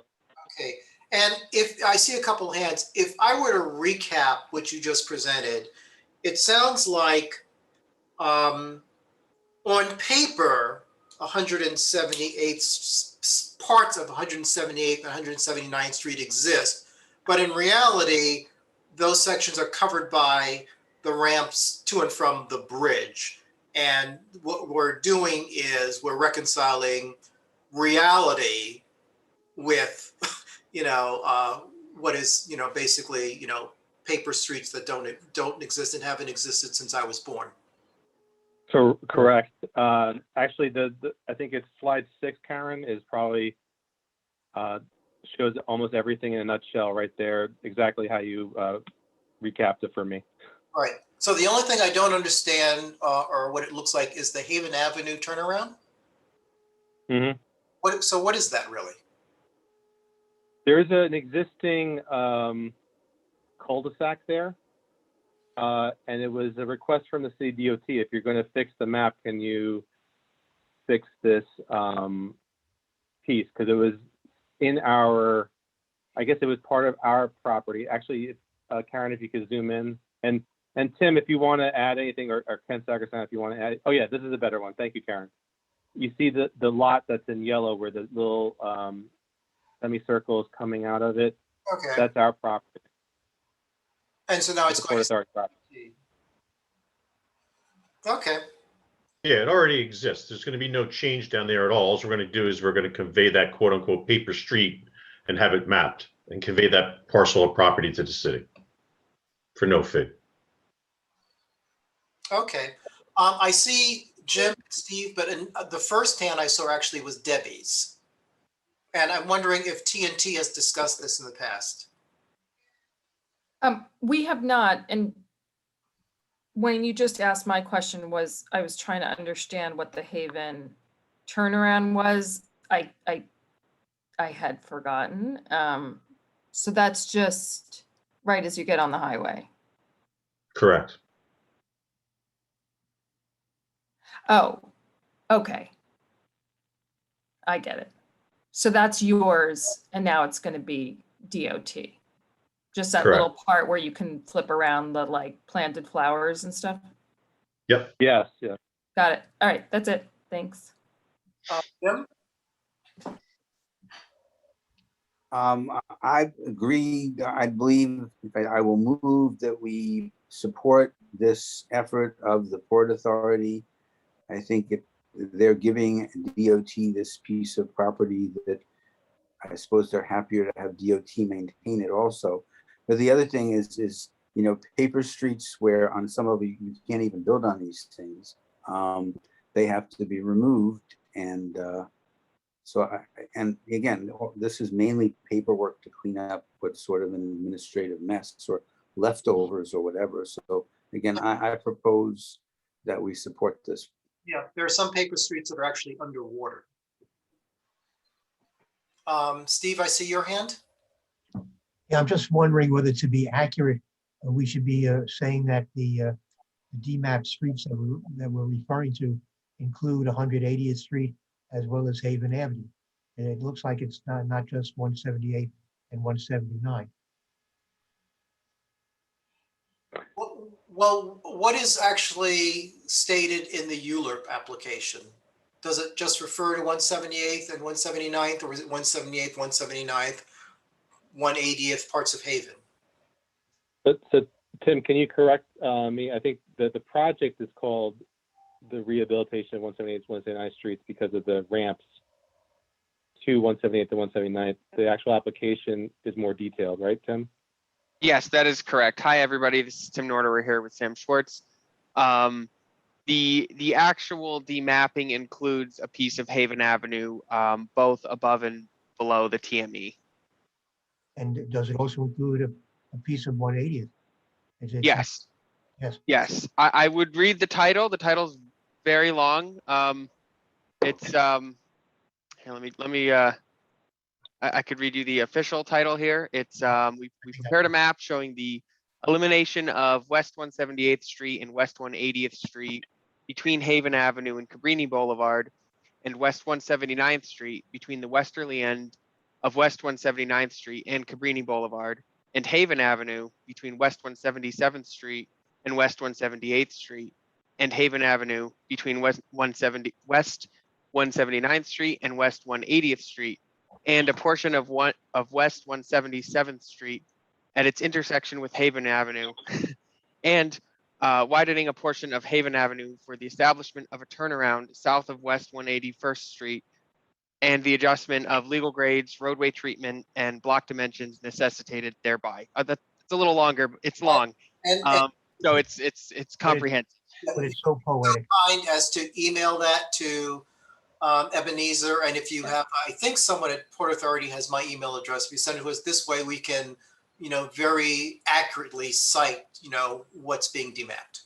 Yeah, Wayne, I'll send it with the presentation as well, at the application, of course. I'd like to. What were you saying? Yeah, it's hard to fit that all on one slide, so. Okay. I don't know whether anyone seconded Jim's. No, no one has seconded it. What's that? No one has seconded it yet. I would second it. Okay.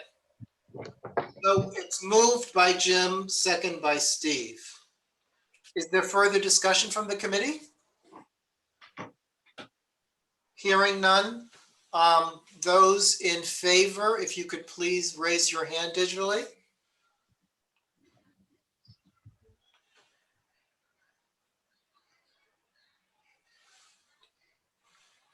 Any opposed or abstaining?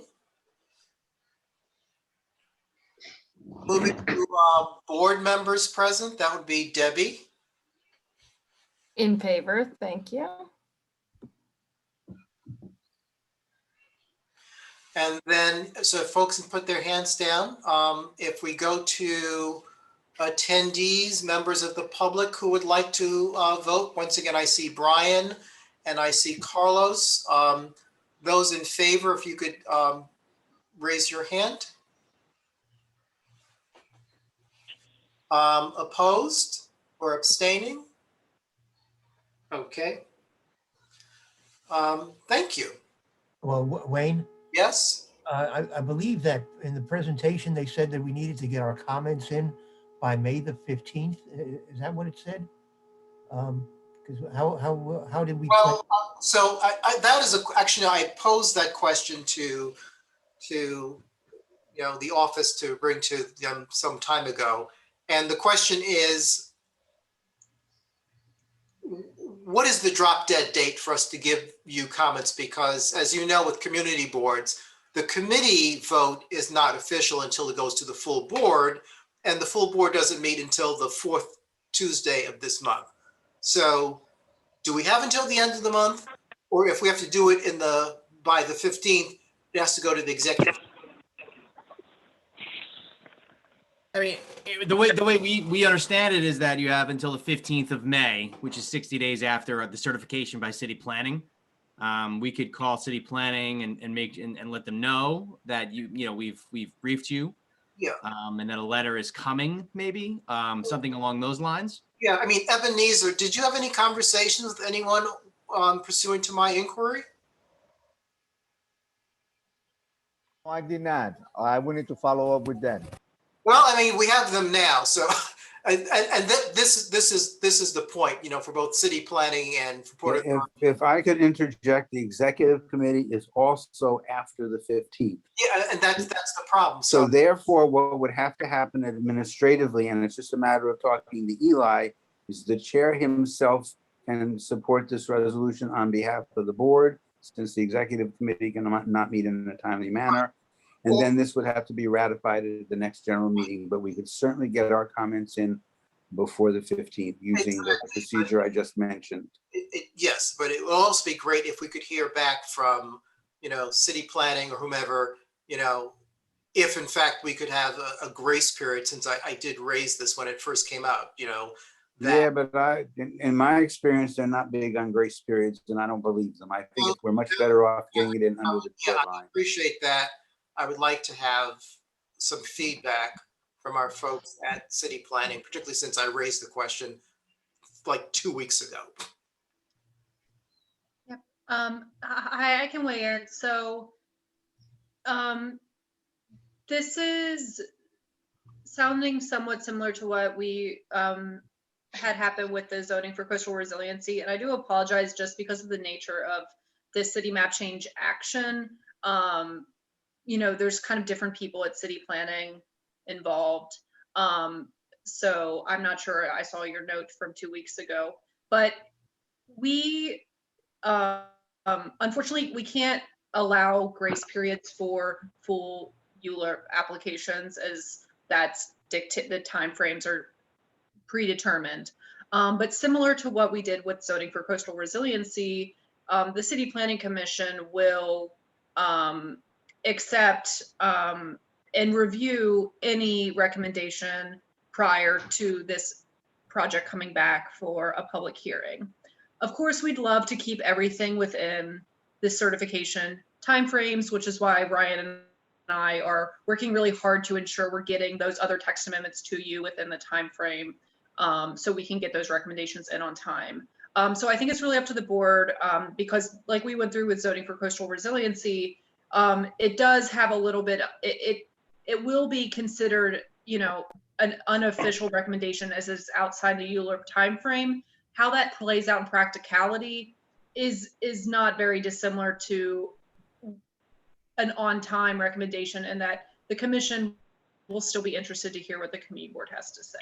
Well, I think based on your response, we will, you know, have to follow the procedure that, you know, Jim outlined, meaning the committee's vote is clear. It's not controversial. But the board chair will have to act on behalf of the board to get it in by the 15th. And then at the end of the month, the full board can ratify it. So, I mean, it's not that we were asking you to, you know, wait, you know, a month or two. It was like 2 weeks, but we'll get something to you, you know, by the 15th. And we'll have to make sure, Ebenezer, that it gets out to city planning or whomever the appropriate person is, you know, by the deadline. I will let Eleazar know tonight or tomorrow that he has to do it. And then the board will just act on it again and send you basically the same thing at the end of the month. Wayne, I have one other question. Yeah. And I probably should have asked this question earlier. For the people at the Port Authority, I'm assuming that none of these changes affect what we refer to as the Dolphin Park off of Cabrini. Okay, can somebody confirm that for me? Yeah, that's confirmed. It does nothing to change Dolphin Park. All right, thank you. In the name of one of our other community leaders who recently passed away, appreciate that. Okay. So thank you once again for our city planning and our Port Authority items. Is there at 9:04 any old business?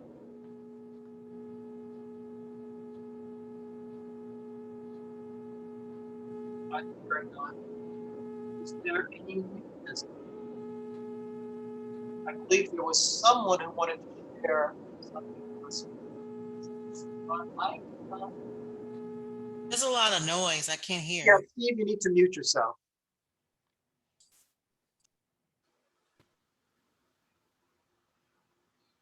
Peter Green has new business. Yeah, I don't see him. He's here. He's under the power broker. That's his background with my name. Okay, so that's my point. We have two Vivian Ducat. So That's right. I multiply. It could be 3 in a few minutes. the second Vivian Ducat is actually Peter Green. So Yeah. Peter, for new business, would you give us a brief update?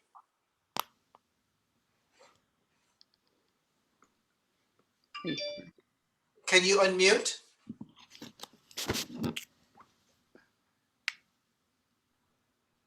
Yeah. Unmute. Yeah, because he's not in as a panelist, so I don't have to unmute him. I mean, he's not in as attendee, so I don't have to unmute him. Peter.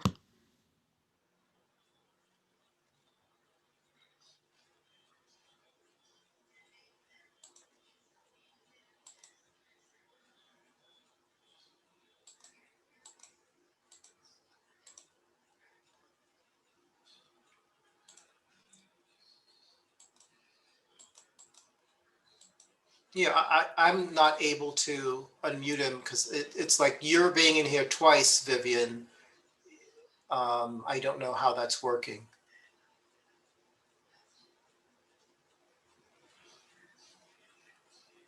Why is he in there under you as opposed to as himself? He doesn't know how to get in. Hi, oh, now, good, you unmuted yourself, talk.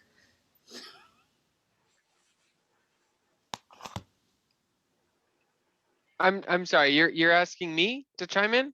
No, Peter Green. Peter, I see your lips moving, but I can't hear you.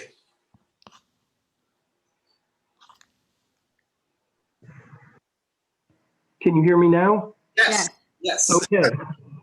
Thank you. Sorry, zooming. Yeah, so I'm with the Upper Riverside Residents Association, also known as SaveRiverside.org, and I wanted to update you on what's going on with our efforts to save 857 Riverside Drive and some of the allied issues connected to that. So you all know that Landmarks rejected back in November, in a record 3.5 weeks, our petition to save the building without even coming to look at it. And I did actually find one day, peeling away the aluminum siding, that there is plenty of original clapboard underneath, although Landmarks thought it was all gone. So what we've done is we've gone back to your committee and the community board's 2009 resolution to ask that Landmarks expand the existing Audubon Park Historic District up to 162nd Street on both sides of Riverside, and down some of the side streets, including in particular West 158th from Riverside to the river, where there's that gorgeous ensemble of 12 townhouses. So that's the first thing. We've put this through, and we would love to work with you or inspire you to reissue that resolution or something new along those lines, endorsing this project. And at your next meeting, Matthew Spady, the historian, will be able to present a very well thought out, lovely PowerPoint presentation of the buildings and the history in the expanded district. And then we have some issues with the 100 West 158th Street that you may be aware of. A developer calling himself West 158 Opportunity, his name is Javier Martinez, and he's buys a lot of historic buildings and sometimes knocks them down and sometimes doesn't. He's embroiled with Save Harlem Now over one of the churches in the new historic district in Harlem, named after the World War I soldier whose name is escaping my mind right now. He actually, Dorrance Brooks. yeah, what is it called? Dorrance Brooks. Dorrance Brooks. I think it's in CB9, and he has bought the church and apparently had plans to tear it down. And at the last minute, Landmarks included that church in their district, so I don't know where that stands. Anyway, Martinez has bought, closed on 3 and probably bought 6 of the townhouses at the lower end of the street, as well as a 150-foot by 50-foot lot that backs onto 801 Riverside and 779, the Creon Court, and had been at one point a garden and now a parking lot. And given that he's paid $9.5 million for the lot and 2 of the townhouses, it's a reasonable suspicion that he'll be spending around $20 million to acquire the property. So it's very unlikely that he's going to restore these townhouses, and much more likely that he would use their significant air rights in the R8 zoning to build a tower that would pop up above the viaduct and have fantastic views of the river. So we're very much uncomfortable with that, and have been talking to the buildings around there about figuring out how they can best protect themselves and by extension the townhouses from some kind of thoughtless development. So I wanted to let you know about that, and 2 important issues with that. One is the massive traffic congestion on West 158th. You probably all know that street from exiting the highway or going down to a barbecue or Discovery Playground or the Little Red Lighthouse. It's very narrow, it's 2 ways. It empties the highway and feeds the highway. It empties and feeds the parking lots by the river. as well as 2 DOT parking areas, a garage and the citywide concrete program, the NYPD garage, and lots of cyclists and families who go down to the river on a very narrow street. If they put up this building, there's no place for cars or taxis to conveniently turn into the building, turn around, or even stop on the sidewalk. So it's going to be a big issue. And we have asked the Traffic and Transit Committee to look into the possibility of a traffic study or traffic projection study of some sort. And we'd also like to talk with you guys about some kind of zoning modification. And I know Wayne mentioned that there is something underway in terms of contextual zoning for the area. And so we wanted to enlist ourselves in your effort there, or start another effort if that's needed, whatever, putting our heads together appears to be the smartest way to move that forward so that we can limit, harmful development there, try to preserve this row of townhouses as best as possible, and, keep this neighborhood livable and not a massive traffic jam, and not let it go the way of, the West Village and parts of Soho that have just, and Tribeca that are just, losing their character. Peter, there's the other. Just to clarify, Yes. there is not something currently underway vis-a-vis rezoning. CB12 undertook, with the help of a planning fellow years ago, a soft site analysis throughout the district. I identified typically the R8 districts as, including soft sites that could potentially be locations for out of context development. Right. And the R8 district in the area that you're talking about was identified as one where we asked city planning Mhm. to undertake contextual rezonings in those soft sites. There has been no action taken to date, and I believe Scott Stringer was borough president at the time, so that gives you a sense of the duration. But Yeah. if the SaveRiverside.org, wants to,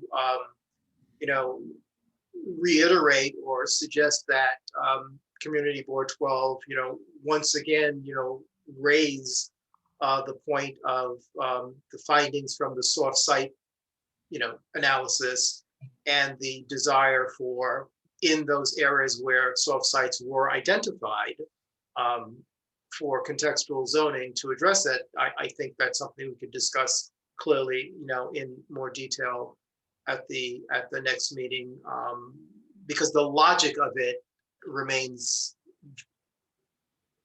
pretty strong. Yeah.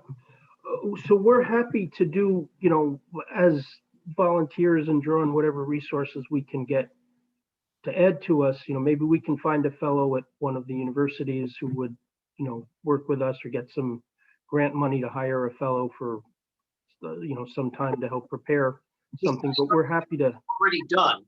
We don't need a study. The study Okay. is done. We have it, the borough president has it, city planning has it. What we need is actually for, for city planning to actually act on the request that, these, and very targeted areas to, look at, contextual zoning. And it's a case where the built fabric Yeah. predates the 1961 zoning by a couple of decades. So what you built there as of right, based on the 1961 zoning, is out of context with the existing built fabric. Right. Okay, so I'm happy to, maybe you and I can converse about this offline, Wayne, and you can guide me as to what the next steps would be that we can supply you with, or run with ourselves, whatever the best way to do it would be. Yeah, it sounds like we simply need to have, and perhaps not at 9:15 tonight, but we need to have an agenda item for June where, we are talking about, the formally proposed contextual rezoning, and maybe we've done this in the past where the committee and then the community board reiterates its support or request for a particular action.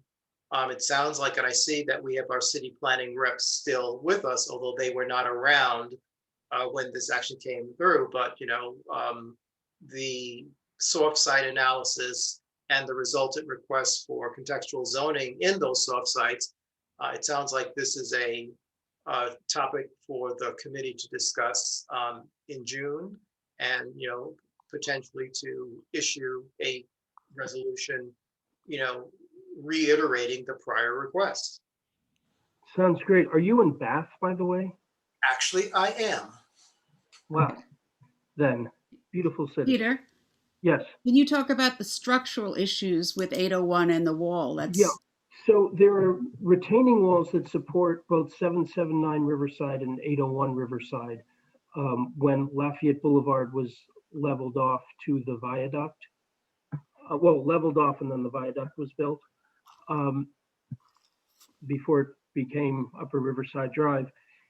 Those retaining walls in some places are about 20 feet high, and they are slowly subsiding. I think that land is fairly close to the river level. I have to double check a little bit, but I think it starts to get down towards river level, and that land is subsiding. So these buildings are already on shaky foundations, quite literally, possibly quite literally castles built on sand. So we also need to pay significant attention to the effects that any construction there would have on those buildings, their stability, the hydrological qualities of and static qualities of the land there on all the surrounding houses, which includes the river terrace, which is a 425, I think, unit Mitchell Lama, which could also be affected by any construction there. Let me just say, because we've said it in the past, and sometimes these things don't get the proper follow-up. The land use committee is not the venue to talk about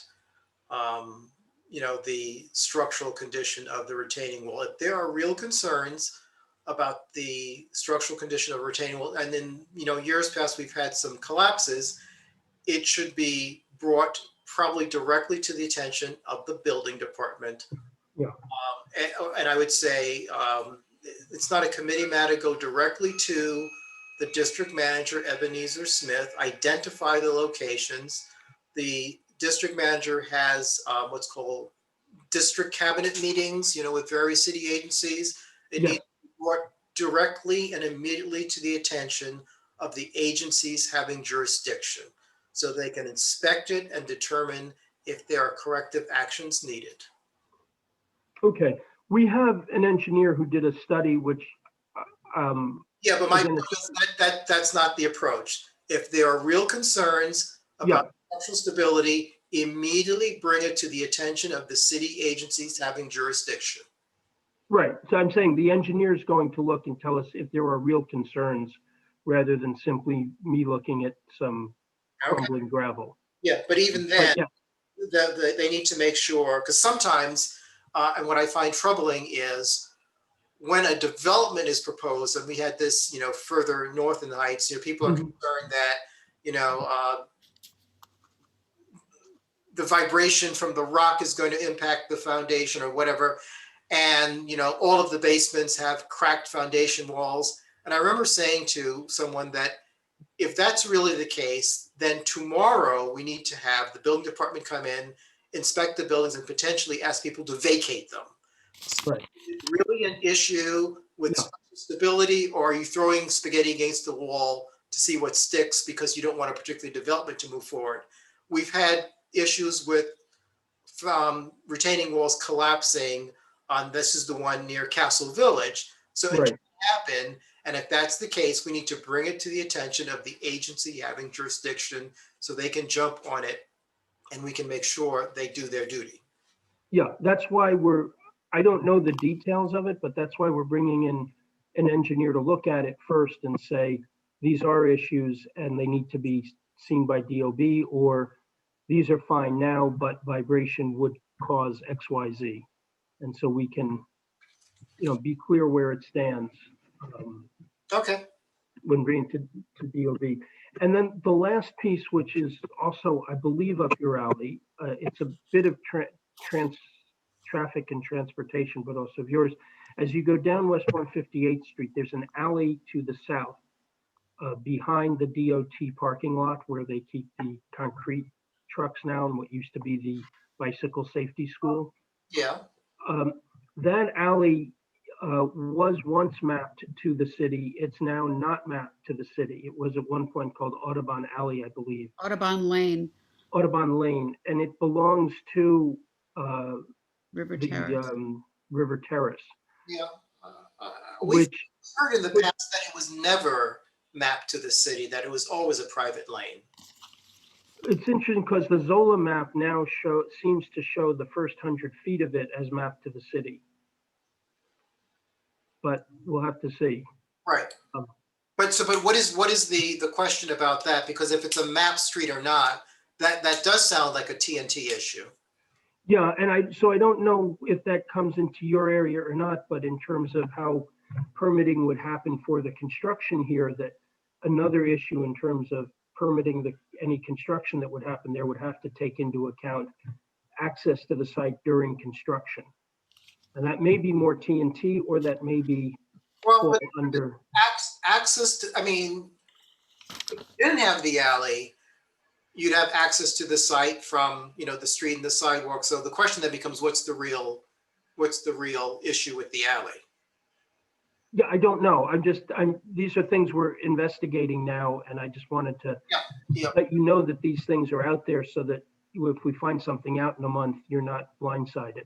Okay, well, no, we knew about the existence of the alley, and I think the last time we discussed it, I think it existed historically as part of the private development, and at that time, no research to show that it was ever deeded to the city. But yeah, and that was because we were talking about whether or not, because if it were a city street, then the lot in the back had a legal street address and could be developed. But at that time, it was determined that that was a private property. It's not a city street. And so that, lot in the back does not have a street address and can only be developed if it's connected to one of the brownstones along the street. Okay, that explains a lot to me. I Thank you. see two hands. Although Steve, has your hand been up since the last discussion? Yes, Okay, so Jim. I've lost the button to lower my hand. Okay, so Jim? Thank you. I just want to basically reiterate Wayne's point about the function of the Department of Buildings. They're responsible for the integrity of the buildings in New York City. Therefore, if you, for example, think there's something phony, some wall doesn't look good to you, some gravel is wet all the time and things are moving, you don't have to hire an engineer. You call the Department of Buildings and report it. You can use 311. We can have Ebenezer work on it too. And it is their responsibility to come out and analyze whatever it is you, the conscientious citizens, saw and make sure that this is not hazardous. So, I mean, you feel free to hire an engineer unless, you don't think that, well, unless you No, think it's maybe real. that it's an, I'm- well, I'm- again, if I it's have a real, you long just call DOB and they will, they have to deal with it because like S was pointed out, the Castle Village wall did collapse. Jim, I think the issue here, what Vivian's trying to get at, is that we know there are issues. We don't know to what degree there are issues. There are already issues. that have That's been not looked your at. job. No, If you no, think but there are the issues, call definition- DOB unless you think they're not issues and you don't Yeah, want to but I waste had the DOB's floor. time. Parliamentarian, I had the floor. Or the screen, but The let's screen, yeah. get to the point at I night. No, all I was going to say is that these buildings have had engineers look at all this stuff. And so what we do know is that these walls are not pristine. And therefore, I'm merely saying that we are having an engineer come to look at what the effects on them would be if further construction happened. Yes, but so So that they have responsibility for those walls and they have engineers who've looked at them. So I can only assume that, barring our engineer saying this has to be reported, I can only assume that they are on top of their own building structures. we're saying two different things. If we're saying there are existing retaining walls that are or appear to be structurally compromised, that's one thing. if we're saying there are existing retaining walls, a foundation wall, that if there is a new development, it potentially can impact it, that's something else. And Exactly. but that goes back to, whether what is the intent there? So, Exactly. but So let me, if I could just ask one last question, Wayne. Do you at any point ask these developers, Martinez and the 158 Opportunity Group, to come before you to explain what they intend to do? well, if understanding the role of, land use, if there is discretionary action, and if you were on tonight's, presentation, if there's a ULURP action, if they're looking for some kind of a zoning variance, if it's in a landmark district, if they're doing something that is not as of right, they have to go through an approval process and the community board. If they're doing something as of right, we have had, developers come to give us a heads up, but they're not required to do so. If they're getting, I think 421A, certain tax benefits, they have to get a resolution. But if you are building a building that is compliant with zoning, that meets, what's required by the building code, there is no requirement to, go to the community board. That's really a function of whether, you want to do so. Okay. So that is, the point. Great. Does anyone else have questions for me or for Vivian on this? Vivian is. I just want to confirm. So it sounds like with respect to the expansion or addition to Audubon Park, we should expect an agenda item for June. Correct. Yes. Okay.